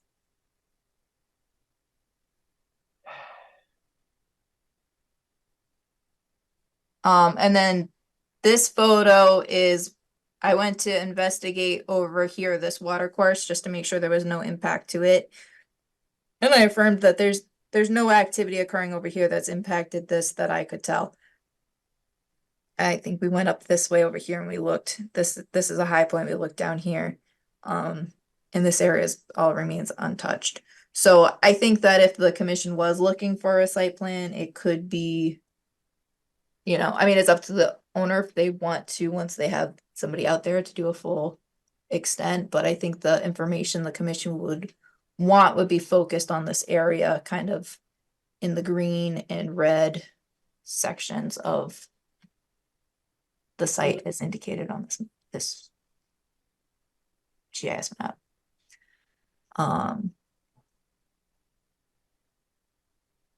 So my main concerns are the extent of additional clearing over here and stabilization of soil and material along the water courses. And then I don't know if the commission over here, I don't think there was any additional clearing. I think there was just movement of material in the areas that have been disturbed. But over here, I don't know if the commission would be looking to see some sort of either vegetative buffer or ground stabilization, and or to just have the owner hire a soil scientist, do a wetland investigation, identify impacts to wetlands and water courses, and make recommendations for the commission to consider. And then the commission can make a decision once you have that additional information. You don't have to make all of your decisions up front. You can decide what information you need to make a decision on what needs to happen. Commissioner Papantonis. Commissioner Gokowski, did the property owner tell you why he was clearing that property, or you didn't ask him? So I think to clarify, this area wasn't cleared. It's just been kind of reworked, and my understanding is he's looking to use this for storage of material. And then this area, it was represented that only understory growth has been removed, and this is being used by a landscaper for, I believe, processing of lumber and storage equipment, but they're present on the call, so I will let them correct or clarify what I have said. And who might that be? They were on the call. Oh yeah. Nick Bourbon, if you want to unmute and address the commission. Yeah, it's Nick Bourbon. Just like you said, we're just using it for storage, and like Kevin's using his side for storage too. That's basically what it's all used for.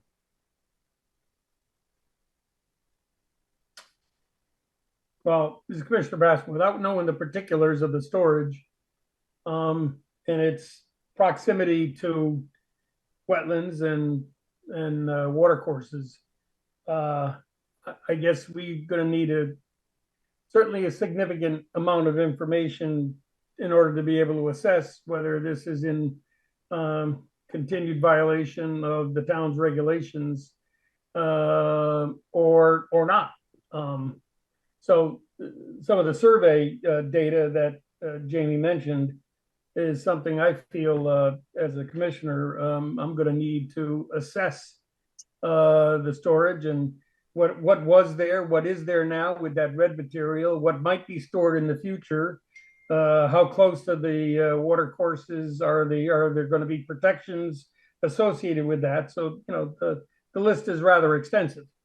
Yeah, I mean, we'll work and do whatever you guys want to do to make it work, especially along the water sides.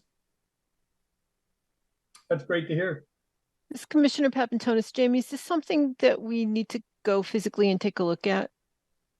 I think it might be helpful, and I believe that the property owner would be open to having the commission out.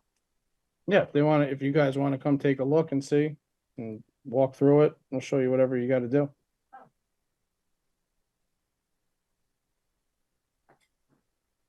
And this is Commissioner Begeman. I think that along the lines of what you were saying, Jamie, in terms of getting more knowledge from a wetland person, the scientist who would delineate where the watercourse is and also what to do with the fill that has been put, so that there's some guidance as to how to remediate it. I mean, as far as the fill, it's basically just been leveled off what was there. I mean, there was loads of, wood chips, all kinds of stuff that was dumped and left there. Like she said before, it was a junkyard.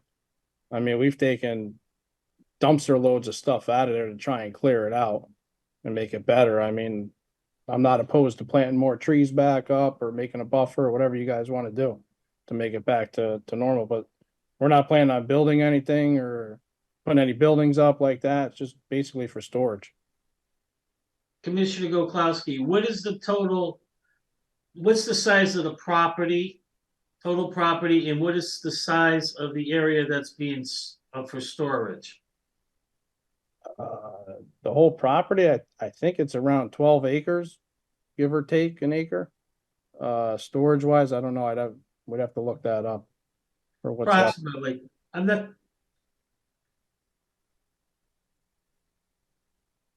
Would you say you're using 10 acres of storage, 8 acres of storage? Probably not near that, but yeah, I'd probably say closer to maybe 6, 5, if that. Okay. It's Commissioner Bassman. Commissioner Papantonis suggested, and I think she's onto something here with maybe a site walk. And I guess the question I have is, we may not know what we need until we do the site walk. And it may be premature at this point to issue the cease and correct without having witnessed what information we really are gonna need in order to make an assessment. So I don't know, a proposal might be, let's schedule a site walk and then determine, given what we see, and what we need, whether it goes to the cease and correct, or we have an application, or I don't want to get the cart before the horse here, given the amount of information that we're still going to need. Yeah, I think it could make sense to have that site walk first. Especially since they've already been responsive to the request for erosion controls. Right. And they've also been responsive to any request. Anytime I've requested to go out to the site, they've, been very responsive to that and have met me out there. So, as far as making sure the erosion controls continue to hold up, I don't see that being a foreseeable problem. Is the installation of the erosion controls complete? Yes, so I guess the one disclaimer I will inform the commission of is the erosion controls go along this water course and this water course here. I did not have them install any erosion controls along the drainage. And is the drainage ditch vegetated on both sides? It's heavily vegetated at the top of this ditch and within the ditch itself. So, Is there a window of opportunity for our site walk here where we're not dodging 40-mile-an-hour winds with rain? well, looking at the forecast, I see possible snow on Tuesday.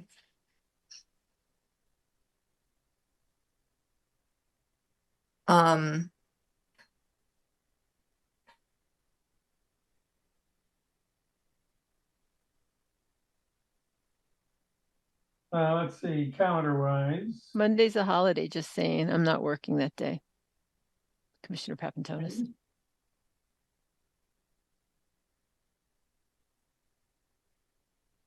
Does a week from today work?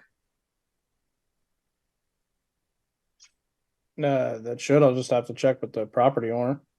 Thank you. Around what time were you thinking? Because probably when most people get out of work, it's gonna be Dark. Right, okay, good point. Saturday, the 20th. Like I said, as long as the property owner's around, it should be no problem. I mean, we need to do this before the next meeting, right? Yes, I would encourage the commission to do it prior to the next meeting. This is Commissioner Begemon. If we're supposed to be getting snow and we get a cold snap after that, would it be better to do it this weekend? I know that's like a couple of days from now, but. Well, this Saturday, not supposed to be that good. Yeah, it's supposed to rain. Supposed to rain pretty Oh. good. And given Jamie's point about darkness, Yeah, okay. only leaves next Saturday, I guess.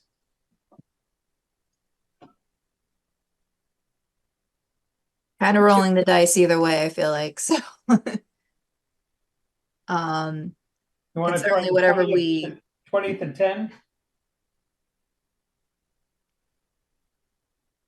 I mean, as long as it works with the property owner, I'm Yeah, good with I it. understand. Yeah, what so you're whatever talking the commission decides this evening, I'll update the property owner, and if we need to reschedule because the property owner is not available, I'll let reach us out know. to the commission to discuss an alternative time. about. Okay. All right. So are we thinking tentatively Saturday, the 20th at 10 a.m.? Does that work for other people? Commissioner Ormrod, I could do later. I can't do 10 a.m. I have a window between say 12 and 1:30. Noon on the 20th? Commissioner Papantonis, I can do noon on the 20th. Does Commissioner Finaro please don't plan around me. I can't make the next meeting anyway, but I think Saturday wouldn't work, so don't worry about me. Commissioner Gokowski, I don't have a problem for Saturday morning, early afternoon. All right, so we'll aim for Saturday, the 20th at noon, and I will let the commission know if either way, if it works or if we need to pick another date. And if so, I'll probably send out a couple of dates for people to submit their availability for, rather than provide a blank slate. Okay. Okay, So is there anything the commission feels needs to happen between now and then, or wait and see what you see at the site visit? this is Commissioner Basserman. I guess from my standpoint, we ought to follow up tonight's discussion with a letter to the property owner indicating that we reviewed the material that was available this evening. More information is likely going to be required by the commission. We've tried to assess that by visual inspection, which we've tentatively scheduled for January 20th. And that no activity should commence at this point on the site, and that we understand that the erosion controls have been installed and appreciate the quick response by the property owner in getting those established. And we look forward to seeing him on the 20th. With Sounds the good. item to be continued to the 25th after that. Perfect. Yep. This is Commissioner Begeman. If we're expecting that we're going to need a wetland survey by a wetland scientist, no matter what, because from the photos we've seen, should we ask that now? Because that's going to take a while to get. It's, we're already postponing any sort of corrective action until we get our information. And I think part of that information is going to be a survey. Can we add that? Is that reasonable? I think that's a legitimate thought, Commissioner Begeman. Yeah, Jamie Frederick and the Wetland Agent. Absolutely. I was gonna broach that subject, so I'm glad you did. Because if there's information at this point that you're gonna want, and I think it sounds like you at least know you want a wetland investigation completed, that it would be helpful to let the property owner know that sooner rather than later, so that he can at least start to get somebody lined up.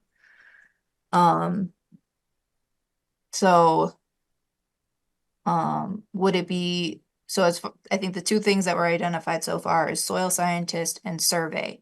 Are both of those things you're gonna want to see, or are you not quite so sure necessarily on the survey until you go out to see the site?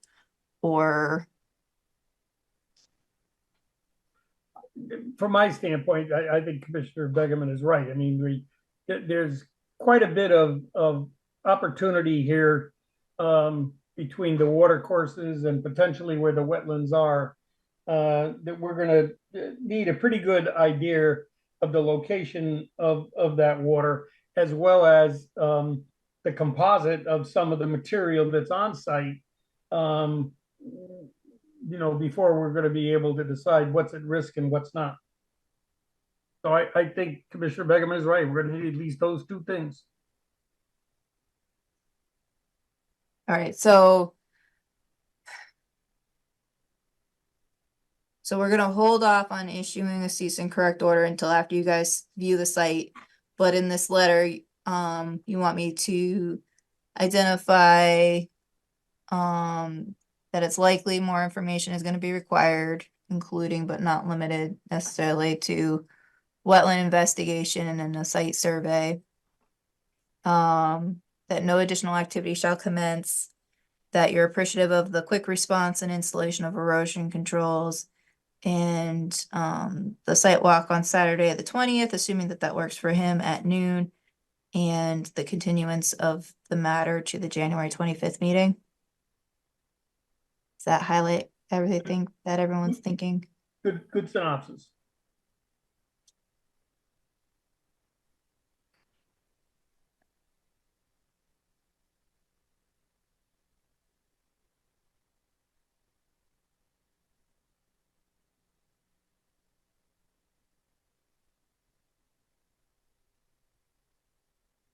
Um, just gonna pull up the notice of violation real quick and jump specifically to. I don't know if any of you read this beforehand. But.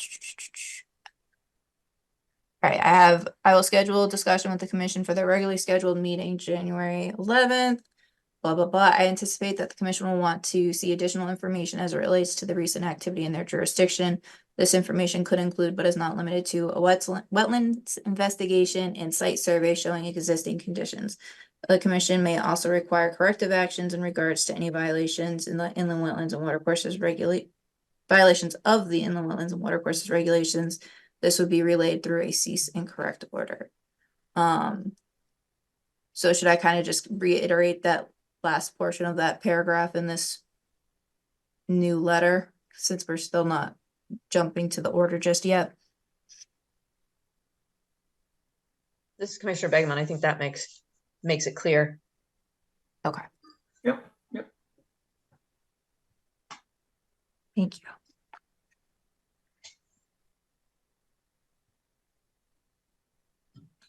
Any other thoughts?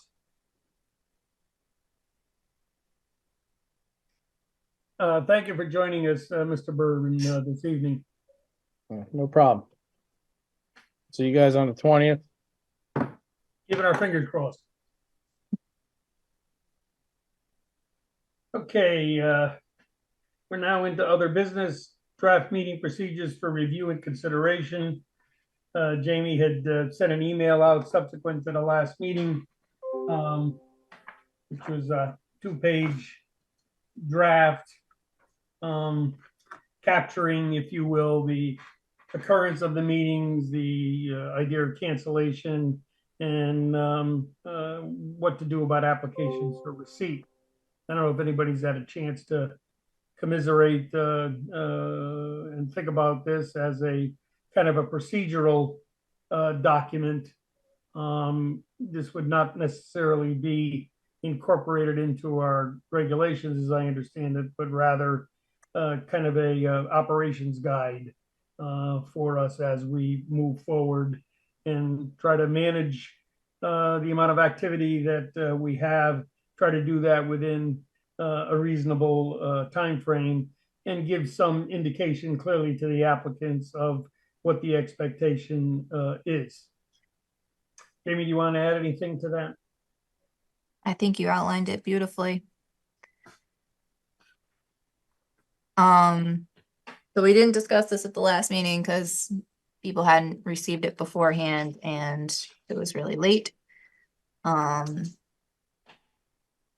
So I think that this was drafted particularly in regards to increasing to 2 meetings a month and trying to facilitate so that we're best utilizing commission time at the meeting. So under applications for receipt, that's where I would say the biggest change is.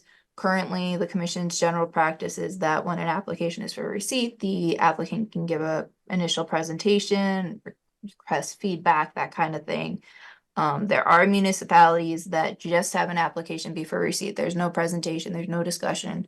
It's for receipt and it will be discussed at the next meeting, at which point it would be actionable. So this basically outlines that an application would just be for receipt unless otherwise requested by the applicant. And if the applicant wants to request to give a brief presentation, they have to submit the full application at least a week prior, so that way we can get all the materials out to you. So that way you can at least potentially have looked at it in some level before they start talking. And that they try and keep it to 15 minutes or less. Just kind of, so that way you're not getting a presentation and then 2 weeks later getting that same presentation over again. And hopefully, it will help set a precedence and a standard for having the application complete, or else the commission's not gonna discuss it.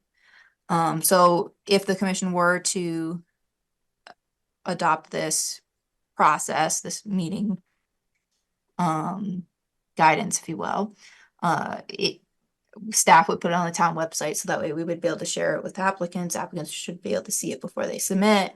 And that way, if anyone questions, we can point to it and say, it's accessible, it's right here. And then there's also a section under applications for review that speaks to the regulations, where we've kind of been a little bit soft on this, and I mean, it's because it's a request, and you can't really mandate it, but our regulations request that if there's no public hearing, any materials for consideration at the meeting be submitted at least 3 days prior to the scheduled meeting. And for a public hearing, it's 5 business days prior to the public hearing. So, it says any revised or additional documents of substance as determined by the agency shall be submitted pursuant to section 8.6 of the regs. Failure to submit the documents in such time may result in the commission tabling review of the application as a whole or of the subject documents to a future meeting. So essentially, if you've got a long agenda and somebody doesn't have all of their materials, you can table it to the next meeting. I mean, that's always within your rights, but it just kind of gives fair warning to the applicant.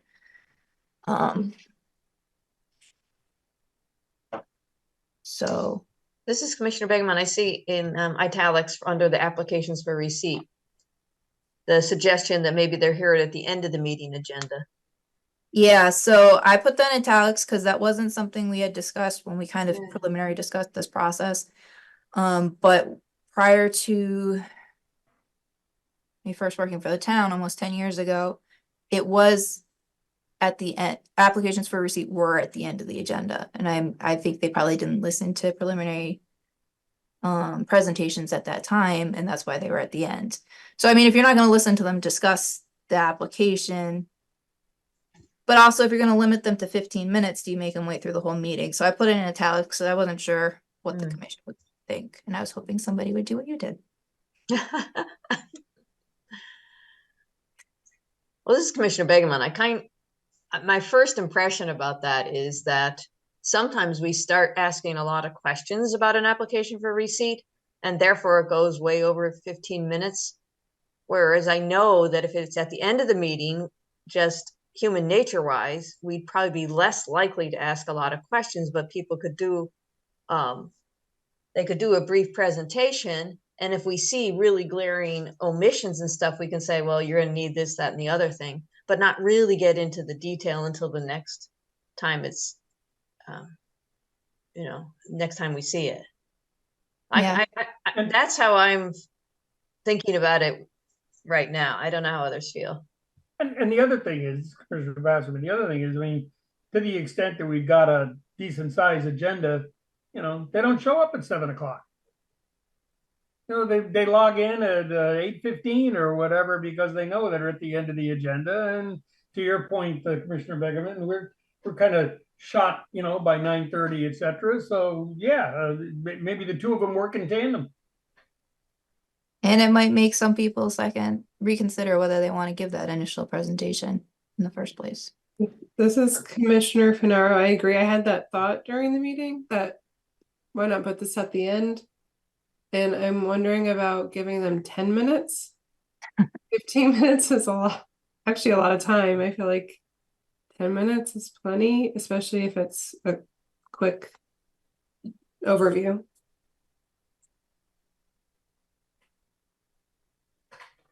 Well, I guess to the extent that, if we have 5 applications for receipt, maybe 10 minutes makes sense.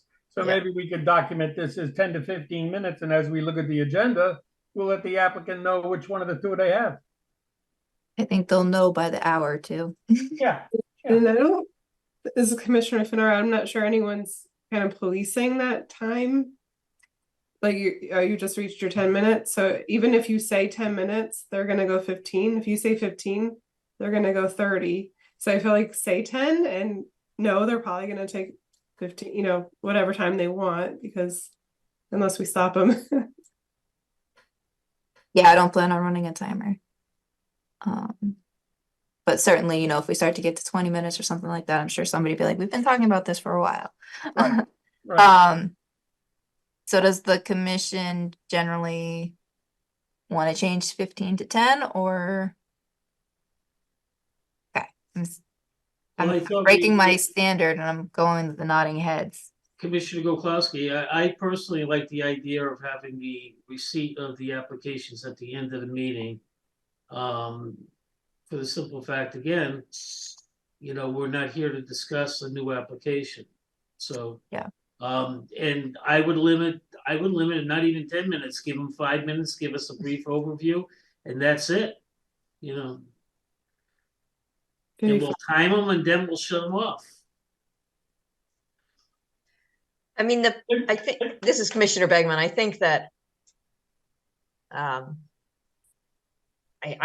be fine with five minutes, because I know that we will ask questions if we really need to ask questions, and it'll go longer than 5 when it needs to go for 5. But if you're a 5-minute presentation means somebody has to be on their toes. They have to like present it, and give you the details or give you the overview, make it clear, and leave it up to us to ask questions. The only issue I have, this is Commissioner Bassman, the only issue I have with 5 minutes is, the idea is if they make a presentation and there's a glaring issue that needs to be addressed, and we don't want to waste 30 days of time before the issue is raised. So they get the information from the commission that this says, oh, I got to make an adjustment here if this thing is going to get any light of day. And I don't know if in 5 minutes you can kind of do that, but that would be my concern. This is Commissioner Begman. What I think when I hear 5-minute presentation is that that's their time. That we can talk more and ask and then engage in questions, but that the time for the initial presentation of their application is 5 minutes. That's fair. Yeah, this Commissioner Papantonis, we can probably phrase it in a way that's like, the commission will entertain a presentation of up to 5 minutes to to explain the application and then we can ask questions if we need to. Jamie Frederick in the Wetland Agent.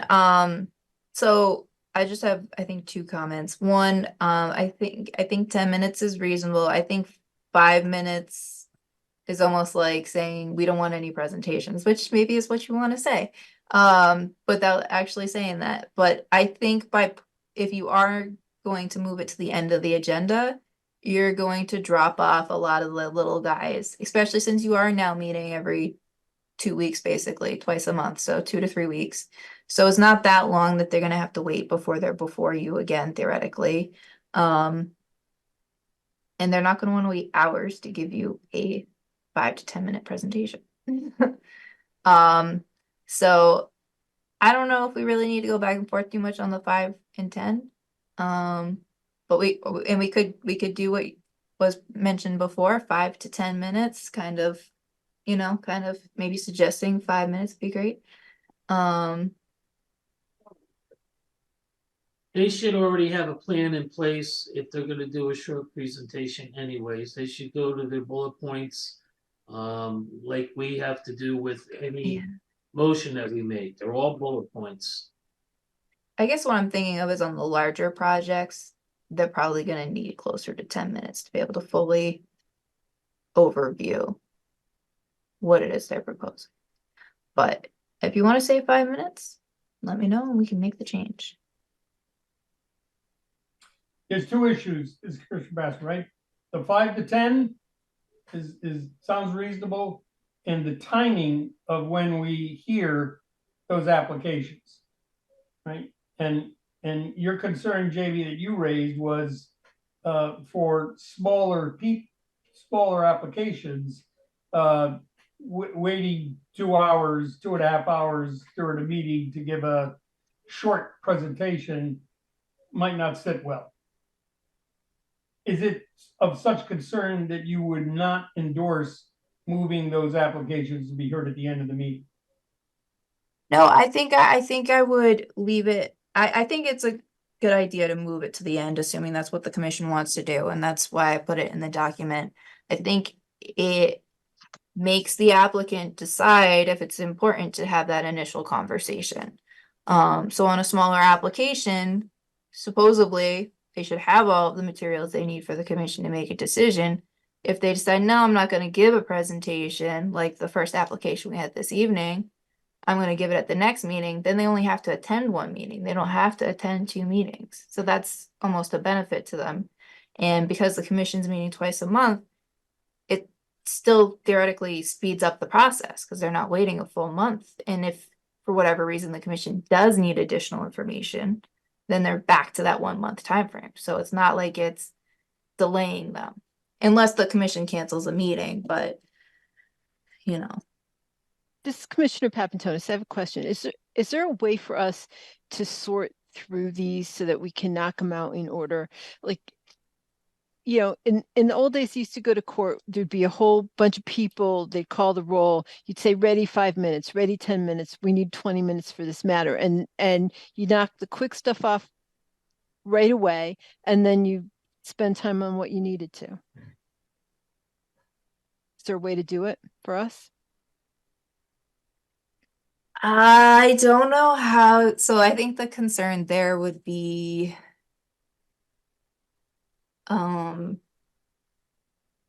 consideration of preferential treatment. And also because sometimes you don't know what's going to take a long time.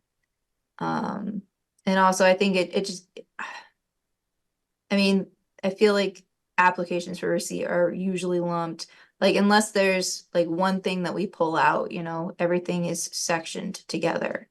But again, Commissioner Papantonis, Jamie, you've been doing this a long time, and I think you probably have a sense as stuff comes in as to what is meatier and what's like more of a routine matter.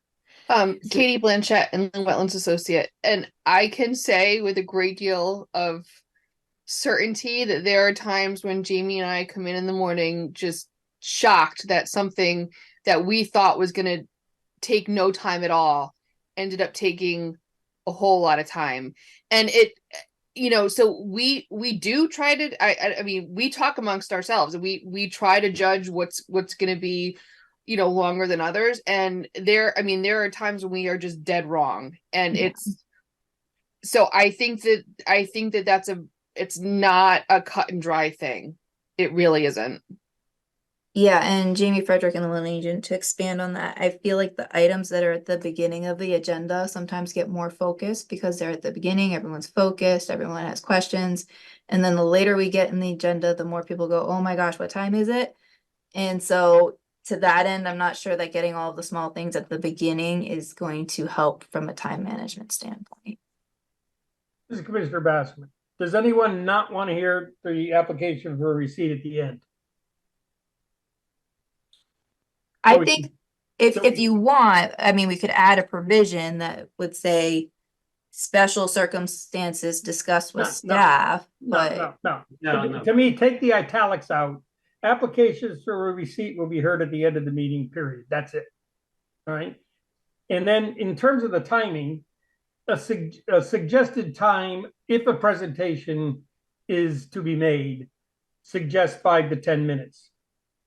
And that's it. And we'll see how that goes. And we'll see what kind of, you know, pushback we get from applicants about whether it's the timing or they had to adjust their day or their evening because we're now hearing receipt applications at the end. But we got to try something, because 11 o'clock meetings, especially when it, to me in 2024, we're going to get even more applications, is untenable. And I think the idea of trying the 2 meetings a month was a good step for the commission. And again, it's a trial, and we'll see if it helps us or not. We won't know that for probably, 4, 5, 6 more months. yeah, and certainly this document these standards could be revised at any time.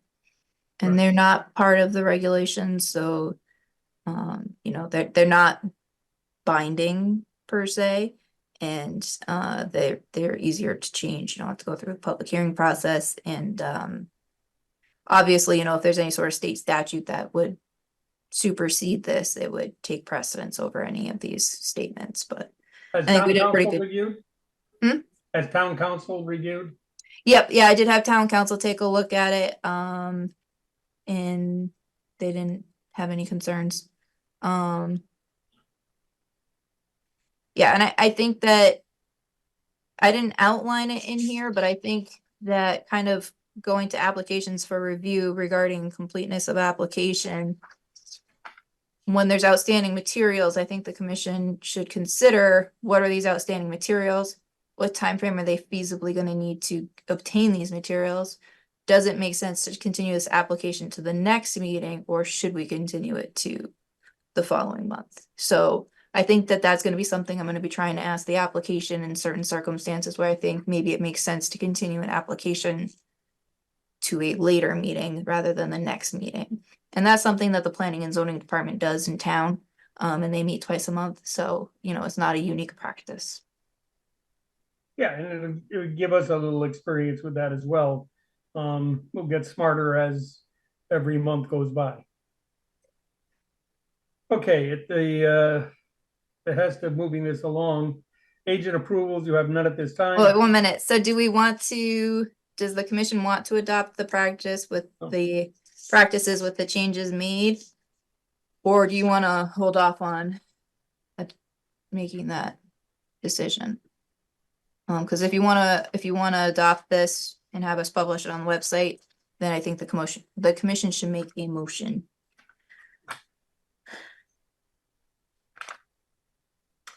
Commissioner Gukowski, I'll make the motion.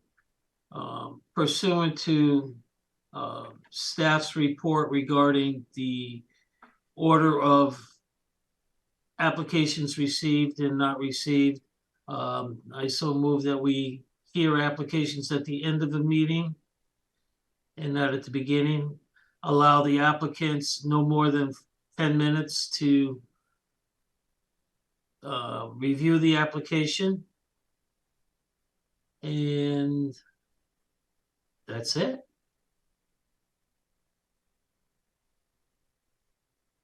And if you want to address the rest of the language in Yeah, that. all the other language is fine. The only questionable language was the Okay. the meeting. This Commissioner Bassman, I guess the friendly amendment would be adopting the meetings of Inland Wetland and Watercourses Commission for the town of Brantford issued in a staff report revised November 16th, 2023. Is there a second? Commissioner Papantonis, I'll second. Any further discussion? Okay, I guess we need a roll call on this one. Yes. Commissioner Begeman, Commissioner Begman, aye. Commissioner Papantonis, Commissioner Papantonis, aye. Commissioner Finaro, Commissioner Finaro, aye. Commissioner Armstrong, Commissioner Ormrod, aye. Commissioner Gokowski, Commissioner Gukowski, aye. Commissioner Basserman, aye. Okay. No agent approvals, correspondence and announcements. Jamie, you had a comment regarding the stormwater quality manual? Yeah, so both the stormwater quality manual and guidelines for sediment and erosion control have been revised in 2023. And we have to revise our regs in response to that. One, to update the reference, and two, because we recently incorporated the calculation for stormwater volume or quantity in our regs, and they have changed that. So now we have to update that. And there's a couple of other things related that we have to change. Like I think they no longer have a couple of other definitions that we reference in our regs. So we want to clean that up. So my question for the commission is, do you want staff to work on coming up with a proposal that you guys can look at? and have that kind of be the general process for accomplishing that. And then the follow-up question is, it's effective starting March 30th with a phase for adoption implementing September 30th. Does the commission have a target date that you want to try and have this accomplished by, or do you want staff to work on language and update you further from there? Commissioner Gokowski, are they saying that the regs have to be changed by March 30th, but not be put in place until September? So the documents become effective March 30th, and September 30th is when compliance with the new standards is implemented. So basically, I would say we probably should have it adopted no later than September 30th. And theoretically, we could have it, adopted for implementation March 30th. So basically, the commission could choose to implement it as early as March 30th, but because we're an MS4 permitted municipality, we have to comply with the changes, so we would have to adopt it by September 30th. This is Commissioner Brassman. Jamie, does this have to go to deep? Does it have to have a So public? regulation amendments do have to go to deep. And you gotta get a public hearing too, right? Yep, we have to send it to deep 30 days before the public hearing. We have to hold the public hearing, which has to be noticed. We have to file the regulation revisions in the office of the town clerk. So it is a process. That doesn't all have to happen by March 30th, does it? No, I would say it has to happen by September 30th. Okay. So basically, does the commission? So it sounds like the commission doesn't see any need to fast track this. So staff should work on it and bring it to the commission when we have something that we conceivably see as ready. Yes? Okay. You read our minds. How extensive are the changes? They're not so the biggest changes, so the water quality volume is based off of 1 inch, and it's increasing to 1.3 inches based on the increased rainfall amounts. So there will be more retention requirement. This is Commissioner Brassman. Jamie, the change from 1 inch to 1.3, when you look at the last couple of storms we had, seems a little bit ridiculous. The data that was used to come up with the 1.3, do you know what time frame that spanned? I think it's the last 40 years. That's what I think off the top of my head. I can have the answer for that with the materials for you guys to review. Right. Okay. I mean, come on. Jeez. I think it's also, trying to be considerate of, feathering it the in. adjustment curve in a given amount of time. But I'm speaking outside of things I know, so. Right. No problem. This is Commissioner Bergman. So maybe you guys know how much time you have to work on this, but we should probably say that we should check in March as to the progress or something, or put it on the agenda so that it's just we check in on it to see how you guys are coming. Okay. So the other follow-up question I had is there any other sections that the commission thinks that we might need to revise? So maybe when we check in March, you guys can have that in the back of your head. And if you're like, hey, this is something we've always had a problem with, you can even just email Katie and I, and we can add it to a list and we can update the commission. We've received an inquiry to look into this. This is what we think. Do you want us to move forward or leave it as is? Is that fair? Sounds fair. And the final thing is just an announcement. The cause annual meeting is March 7th, 2024. If you want us to register you, just contact Katie. If you have any questions about the conference and what it is, feel free to reach out to the office. That's all I've got on that. Motion to adjourn? Second. all in favor? Aye. All right. Thank you for attending. Appreciate Good night, it. all. Good night, everyone. Good night. This program was brought to you in part through the support of the Town of Brantford. Watch town meetings and other videos on demand at BrantfordTV.org.